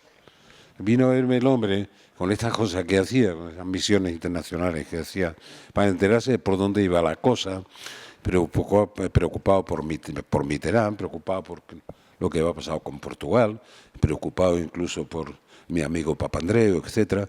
Iba en una misión exploratoria antes de que llegara al gobierno y me preguntaba de todo. Entonces, ¿y usted piensa nacionalizar la banca? Digo, no, por cierto.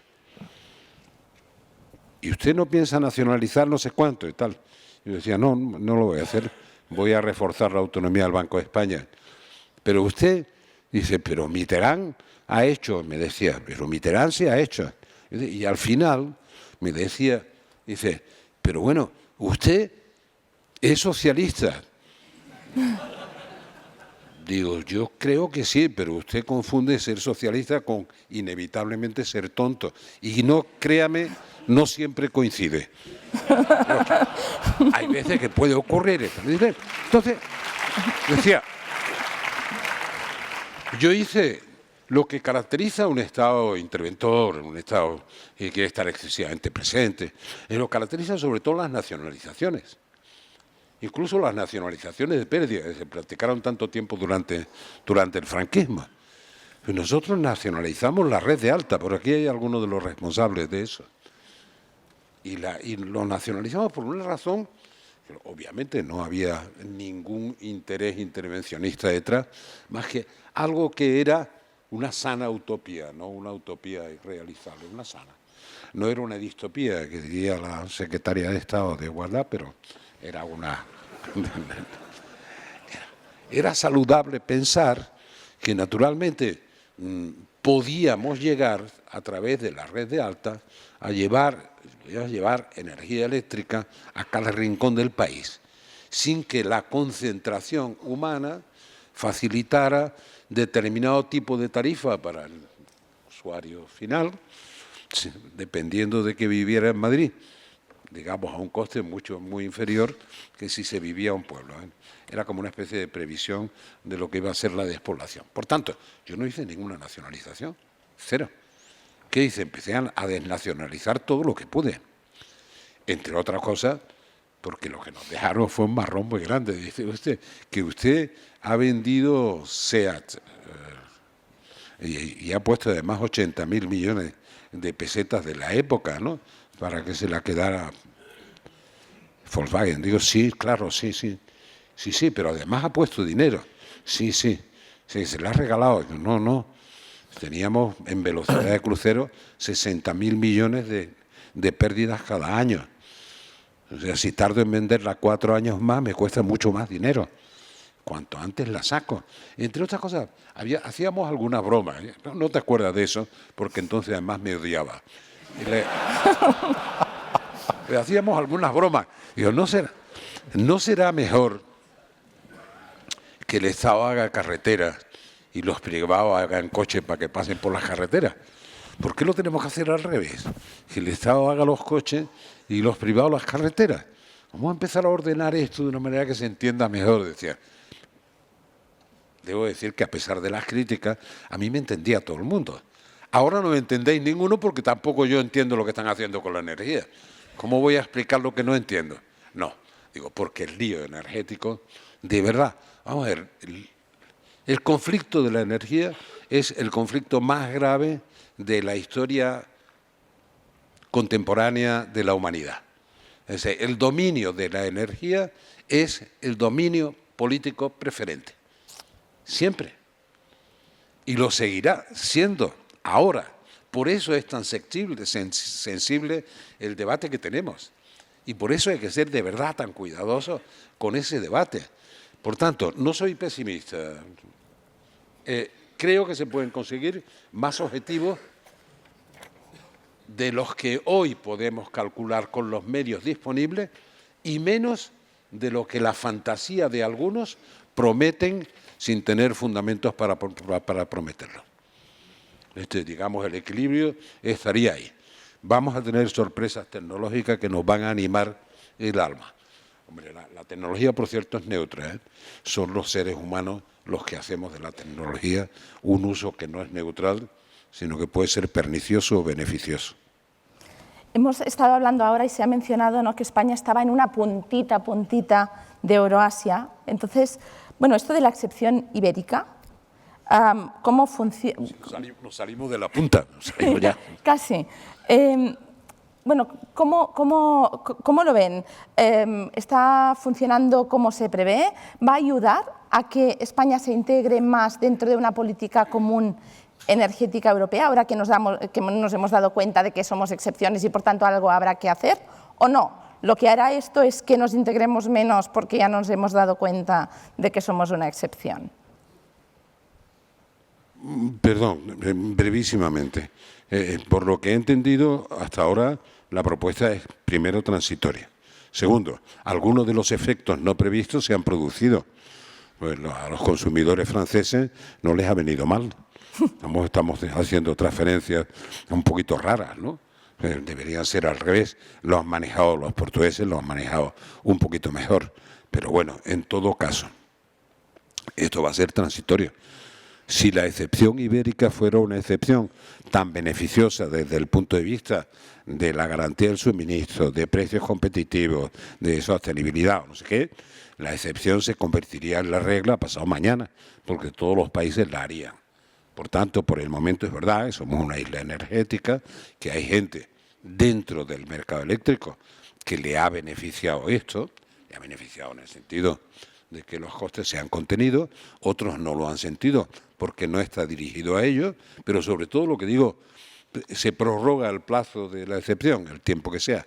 ¿Ha habido efectos no deseados? Sí, sería bueno reconocerlo y decirlo, porque de esta manera te lo van a decir en cualquier esquina, que estemos subvencionando energéticamente a los franceses o a los marroquíes, pero a los franceses parece como un poco raro, ¿no?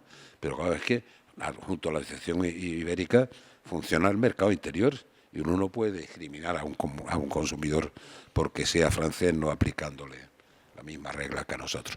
Por tanto, eso no va a condicionar el futuro, eso es lo que quiero decir.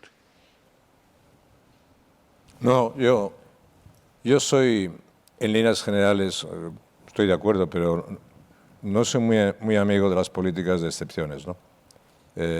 Más bien eso me suena a políticas antiguas y que son políticas que no son políticas dinámicas que buscan futuro, sino políticas defensivas, por decirlo de esa manera, ¿no? ¿no? Puede ser necesario en un momento determinado, pero no más que necesario en ese momento determinado, ¿no? El presidente González ha dicho antes, ha explicado que él nacionalizó porque era un socialista inteligente. Que no nacionalizó porque era un socialista inteligente.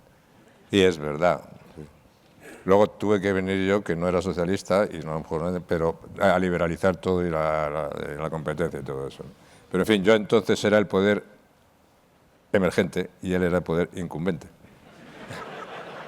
Lo bueno es que la transición ahí se quedó, ahí siguió, que no se puso en cuestión, que no hicimos nada para cargarnos nada de lo que habíamos conseguido, que se construyó sobre lo hecho, que no se deshizo. Y eso es una gran diferencia que también debe ser un motivo de reflexión en la España de hoy, ¿no? Cuando tantos esfuerzos se dedican a destruir lo conseguido, conviene a veces pensar en cómo en distintas etapas, con distintas políticas, pero compartiendo objetivos, compartiendo fines, se puede llegar a objetivos mejores, ¿no? Para los países, ¿no? Y en esto de las excepciones, yo creo que, sabiendo que España puede ser una isla que no nos han descubierto nada, sabiendo que puede ser necesario en un determinado momento, pues yo soy muy poco partidario de acudir con carácter general al tema de las excepciones en política porque no me gusta.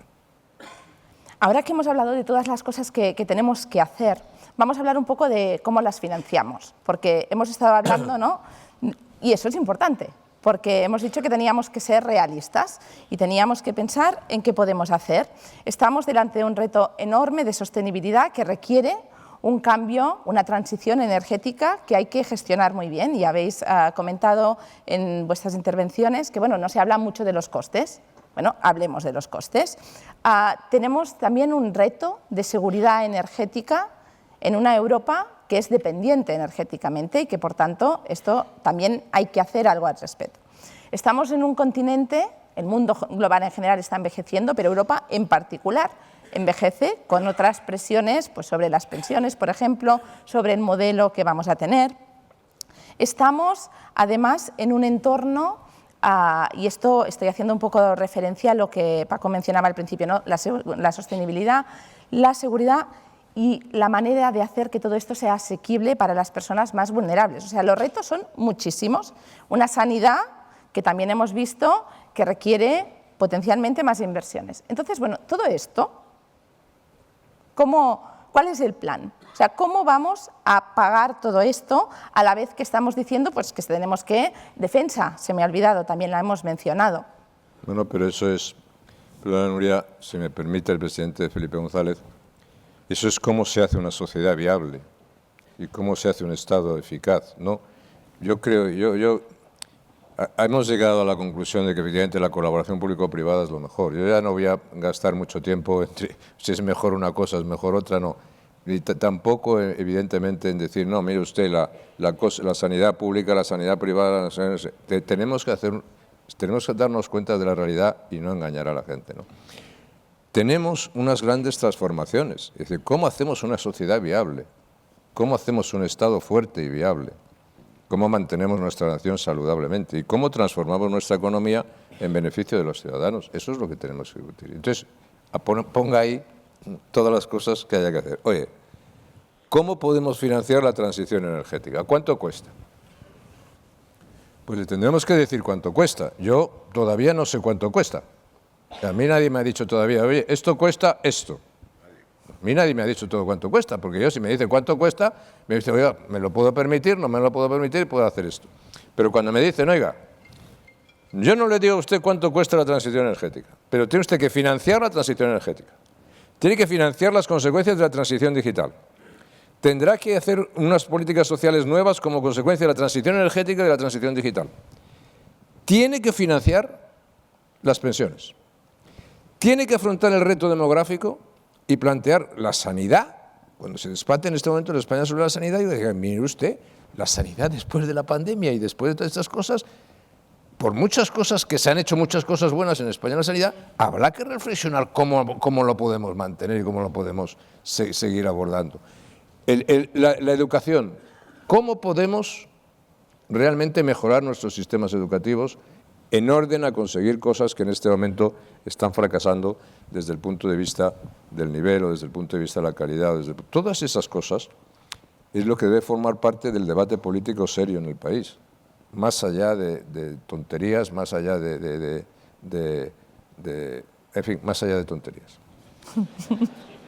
Y es lo que no se está haciendo y es lo que sería muy deseable que se hiciera. Entonces, alguien lo tiene que decir, alguien lo tiene que hablar, alguien lo tiene que plantear, pero sobre todo alguien tiene que invitar a que las cosas se planteen muy seriamente, no se planteen en broma. Es decir, oiga, me voy a poner un ejemplo para que nadie vea, con todo respeto y sin quiero no entrar en polémica. La reforma de pensiones que se ha hecho ahora, eso es imposible de sostener en el futuro. Y eso, para un país que necesita más trabajo, más empresa, más inversión y más financiación, es exactamente lo contrario de lo que se necesita. Entonces usted dice, oiga, yo soy partidario de las mejores, pues sí, claro que soy partidario. Y todo lo... Sí. Pero no se puede funcionar de esa manera. Y estoy poniendo un ejemplo. Dígame usted cuánto me va a costar eso mantener en el futuro, porque si me gasto 12.000 millones de euros más o menos al mes en pensiones, y resulta que mi población se va a jubilar de una manera brutal, de una manera espectacular para la población, que eso va a costar no sé cuánto, pero dígame usted cómo lo voy a financiar. Pero que por favor la respuesta no sea eso lo pagan los ricos. No, pues no. Eso forma parte de los ricos que paguen lo que tienen que pagar, pero forma parte de lo que llamo efectivamente el capítulo de tonterías, ¿no? Eso es una parte absolutamente esencial que tenemos que plantear en este país. Pero no ya por una cuestión, evidentemente, oiga, ¿cómo va a afrontar la sanidad española el reto demográfico y el envejecimiento de la población española? Que va a ser doble. Por una parte, los jóvenes que vengan de fuera y por otra parte, la gente mayor que va al sistema sanitario. ¿Cómo lo vinculamos con las pensiones? ¿Cómo podemos resolver efectivamente y podemos hacer mejor el tema educativo? Ayer por la noche hablábamos del fracaso de los sistemas educativos y de la necesidad de afrontar ese fracaso de una manera muy clara. La transición energética. Dígame usted, por favor, lo que cuesta. Pero no me diga usted, yo entiendo que puede haber cambio climático, entiendo que puede haber todas esas cosas, pero no me diga usted todos los días, como elemento fundamental de la transición energética, que es que el mundo se va a acabar dentro de muy poco. Pues yo no sé si el mundo se va a acabar dentro de muy poco, yo qué sé, no lo sé. Pero no creo que sea una buena política de explicar a los costes a la gente y decir, oye, usted, haga usted lo que sea porque el mundo se acaba. No, esa no es la respuesta, una respuesta inteligente, ¿no? Yo creo que eso, unido a una visión de país a 15 o 20 años sería, o 25 años sería muy importante en ese marco estratégico. ¿Qué podemos hacer en esta esquina, en este córner, en esta Europa y en este mundo de hoy, ¿no? Con dos elementos adicionales. Uno, tenemos una deuda que, si no me equivoco, es del 115% del Producto Interno Bruto. Yo solamente digo una regla en la que creo firmemente. Todo país que pasa del 100% de endeudamiento lo pasa mal cuando intenta restablecerse. Segundo, tenemos un déficit estructural de más de 50 o 60.000 millones de euros. Y nos levantamos todos los días sin poder pagar una cantidad muy importante de nuestro déficit. Una pregunta que me gustaría también hacer. Me gustaría que alguien me explicase por qué. Ayer se preguntaba.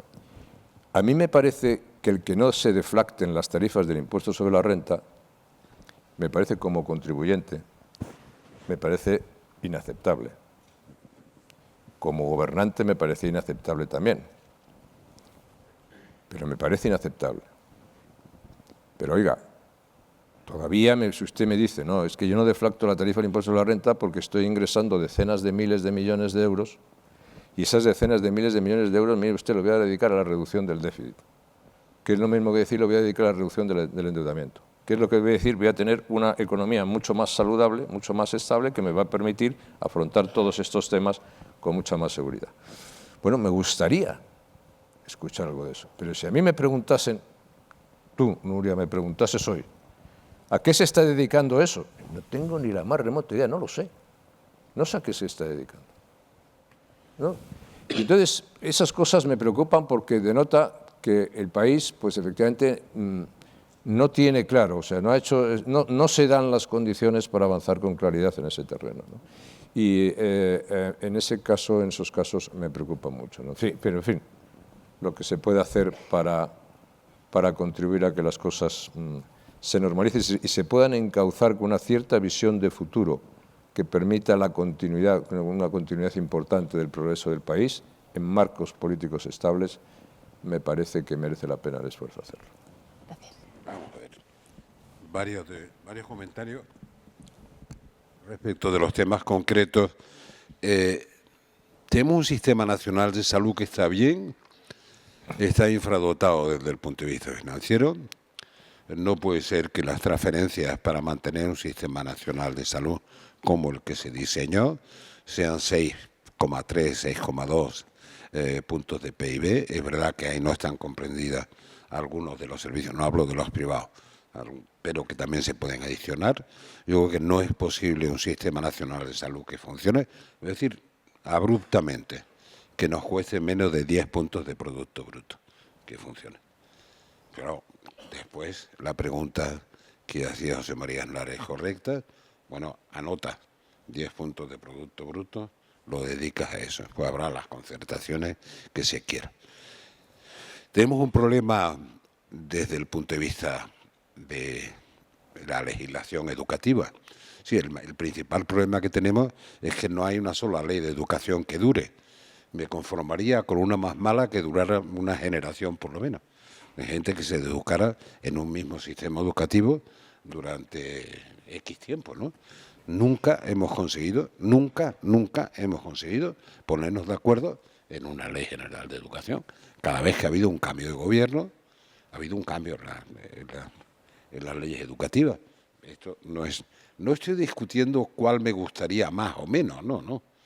Simplemente que no es posible someter a los ciudadanos a un proceso educativo con interrupciones y con cambios más que la ley. Por tanto, en las pensiones, no creo que el ministro responsable, no los que dicen las cosas que dicen, no tenga claro, aunque yo todavía no he profundizado en ese análisis del sistema de pensiones, actuarialmente qué significa y qué sostenibilidad tiene. No lo creo, pero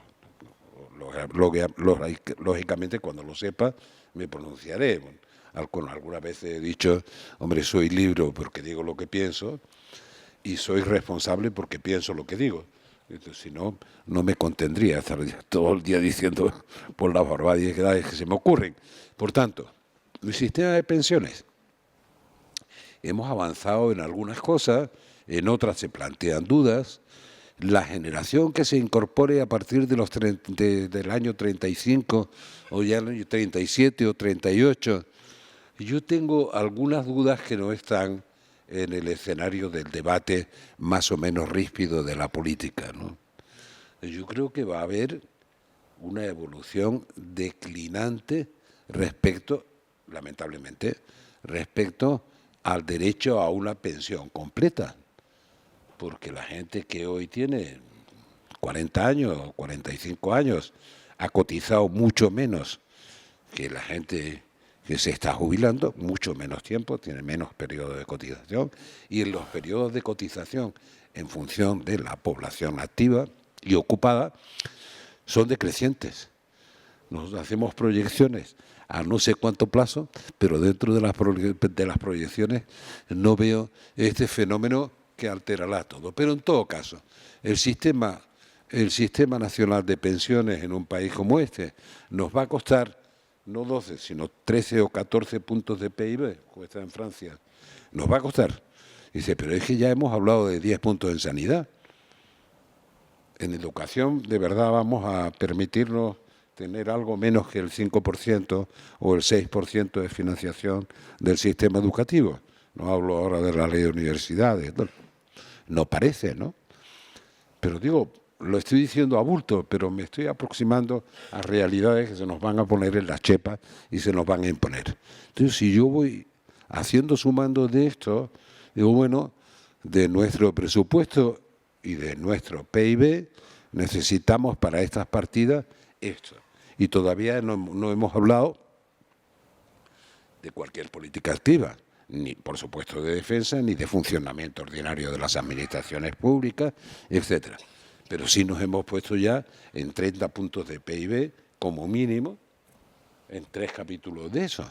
Naturalmente, eso si queremos hacer eso, que es un acuerdo social, o sea, eso no lo impone nadie, porque si lo impone se cae rápidamente. Si queremos hacer eso, tenemos que saber cuál es el sistema recaudatorio que tenemos, que está ya estallando por todas partes nuestra fiscalidad. Ahora hemos caído ya en la tentación, no digo ahora, hace tiempo. Dice, ¿a quién le suena dinero en el bolsillo? Cuando uno se lo pregunta a un fiscalista, ¿le suena Vete a por ese dinero. Expresado más o menos grotescamente, pero bueno. Es decir, ¿qué efecto tiene ese tipo de impuesto o ese tipo de fiscalidad que no comprenda una reforma fiscal? Efectos muy contradictorios y la mayor parte de ellos imprevisibles. Porque todos los gobiernos de cualquier color quieren inversión y empleo. Y la fiscalidad que usted propone así, a salto de mata, ¿tiene algún impacto sobre la inversión y el empleo? Si el impacto es negativo, debería retirar la propuesta como la retiramos cuando el impacto medioambiental es negativo. Y usted necesita un informe de impacto medioambiental en su proyecto. Y si no lo supera, no pasa el proyecto. Y sin embargo, cuando hace una política fiscal, la que sea, al mismo tiempo que afirma que para usted lo más importante es la inversión y el empleo, los criterios de sostenibilidad, etcétera. Y esto no descalifica lo que hace. Hace mucho tiempo que tenemos que retocar la fiscalidad porque estamos, esto siempre, la referencia por debajo de la media europea, tenemos un déficit como el que está diciendo el presidente Aznar y ese déficit estructural lo tenemos que corregir. Podemos discutir el tiempo que queramos respecto de la deuda, pero si no corregimos la estructura del déficit no habrá manera. Y de verdad yo ya me aburre, yo no entro en las tonterías que oigo decir. Bueno, primero se paga la sanidad y después hablamos de la deuda. ¿Por qué? Es discutir con imbéciles. ¿No dices tú? Si usted está pagando la sanidad porque lo están financiando. Si usted dice que después vamos a hablar de lo que le debo, pues simplemente no le presto. Por tanto, se queda sin sanidad y con la deuda. Por tanto, vamos a ver, tenemos que ordenar el país. Nos están llevando a un terreno que no tiene nada que ver con la energía, que la sobrepasa. El terreno de la pura política. Pues sí, yo he hablado de 3 o 4 partidas que son, y no son todas, son fundamentales. ¿Qué hacemos con la sanidad? ¿Qué hacemos con las pensiones? ¿Qué hacemos con la educación? No son muchos capítulos, pero con esos 3 o 4 capítulos nos vamos al 30% del PIB, que tenemos que financiarlo. Y todavía no hemos empezado a hablar de seguridad, de defensa, cómo funciona la sociedad y el sistema. Por tanto, estamos... Este debate de si hay que bajar impuestos, no bajar impuestos, no sé qué, da igual. Tenemos ingresos suficientes considerando que se emplean bien y todos los requisitos para cubrir esas ambiciones, si es que las compartimos. A mi juicio no. Incluso haciéndolo bien, a mi juicio no. Tenemos que revisar las ambiciones en cada una de estas materias. Si hay que revisarlas, que se revisen. Yo defenderé mantenerlas y esforzarnos por pagarlas. Pero bueno, cada uno dirá, no podemos tener eso porque nos hemos extralimitado. Por tanto, el debate está pendiente. Y está pendiente en serio. ¿Se va a producir? Sí se va a producir. Algunos dicen que no, que este clima de crispación no permite el debate, no sé qué. Estamos en campaña electoral y no sé cuánto y tal. Se va a producir, se quiera o no, porque a la fuerza ahorcan, porque nos van a llevar al límite de decir démonos de bruces con la realidad y la realidad hará que la gente piense, quien tiene que tener en las manos, sin populismo demagógico, el control de esta situación y por tanto la representación, y además se verá que es insuficiente ganar unas elecciones para arreglar los problemas. Los problemas inmediatos, puede que sí, con una cierta sensación, pero los problemas estructurales de España, los desafíos del siglo XXI, no basta con ganar unas elecciones. Hay que tener acuerdos de amplio calado y no muchos, porque es muy molesto. Si yo estuviera de acuerdo en todo con este señor, pues me aburriría y ya no vendríamos más a estos actos, ¿no? Por lo tanto, no se trata de eso. Se trata de que con las cosas de comer no se juega. Ahora estamos jugando con las cosas de comer. Muchas gracias a los dos por estas reflexiones que podríamos seguir durante mucho rato. Hemos hablado de muchísimos temas, yo voy a quedarme con 2, aunque bueno, pues evidentemente cada uno se puede quedar con todos los muchísimos que hemos tocado.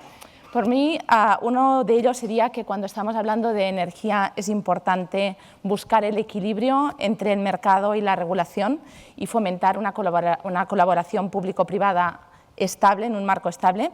Y luego también que de todos los temas tan importantes que tenemos, es fundamental que tengamos un debate estratégico en serio, tanto en España como en Europa, para decidir hacia dónde vamos, ¿no? Y para que podamos priorizar convenientemente. Y me gustaría, en este sentido, he visto un poco de pesimismo en esto del debate estratégico, pero me gustaría acabar con uno de los comentarios que me ha llegado, que dice: gracias por el ejemplo de sentarse juntos a intercambiar puntos de vista, porque así es posible que con este espíritu pues, se extienda en el resto de los ámbitos y podamos acordar finalmente estos debates y puntos estratégicos mínimos para encontrar nuestra actuación. ¿Un comentario de alguien del público? Es un comentario de alguien del público. Hay muchos más, pero he leído este. Créame que este es un esfuerzo que conducirá a la melancolía, como tantos otros. Muchas gracias a los dos y ahora...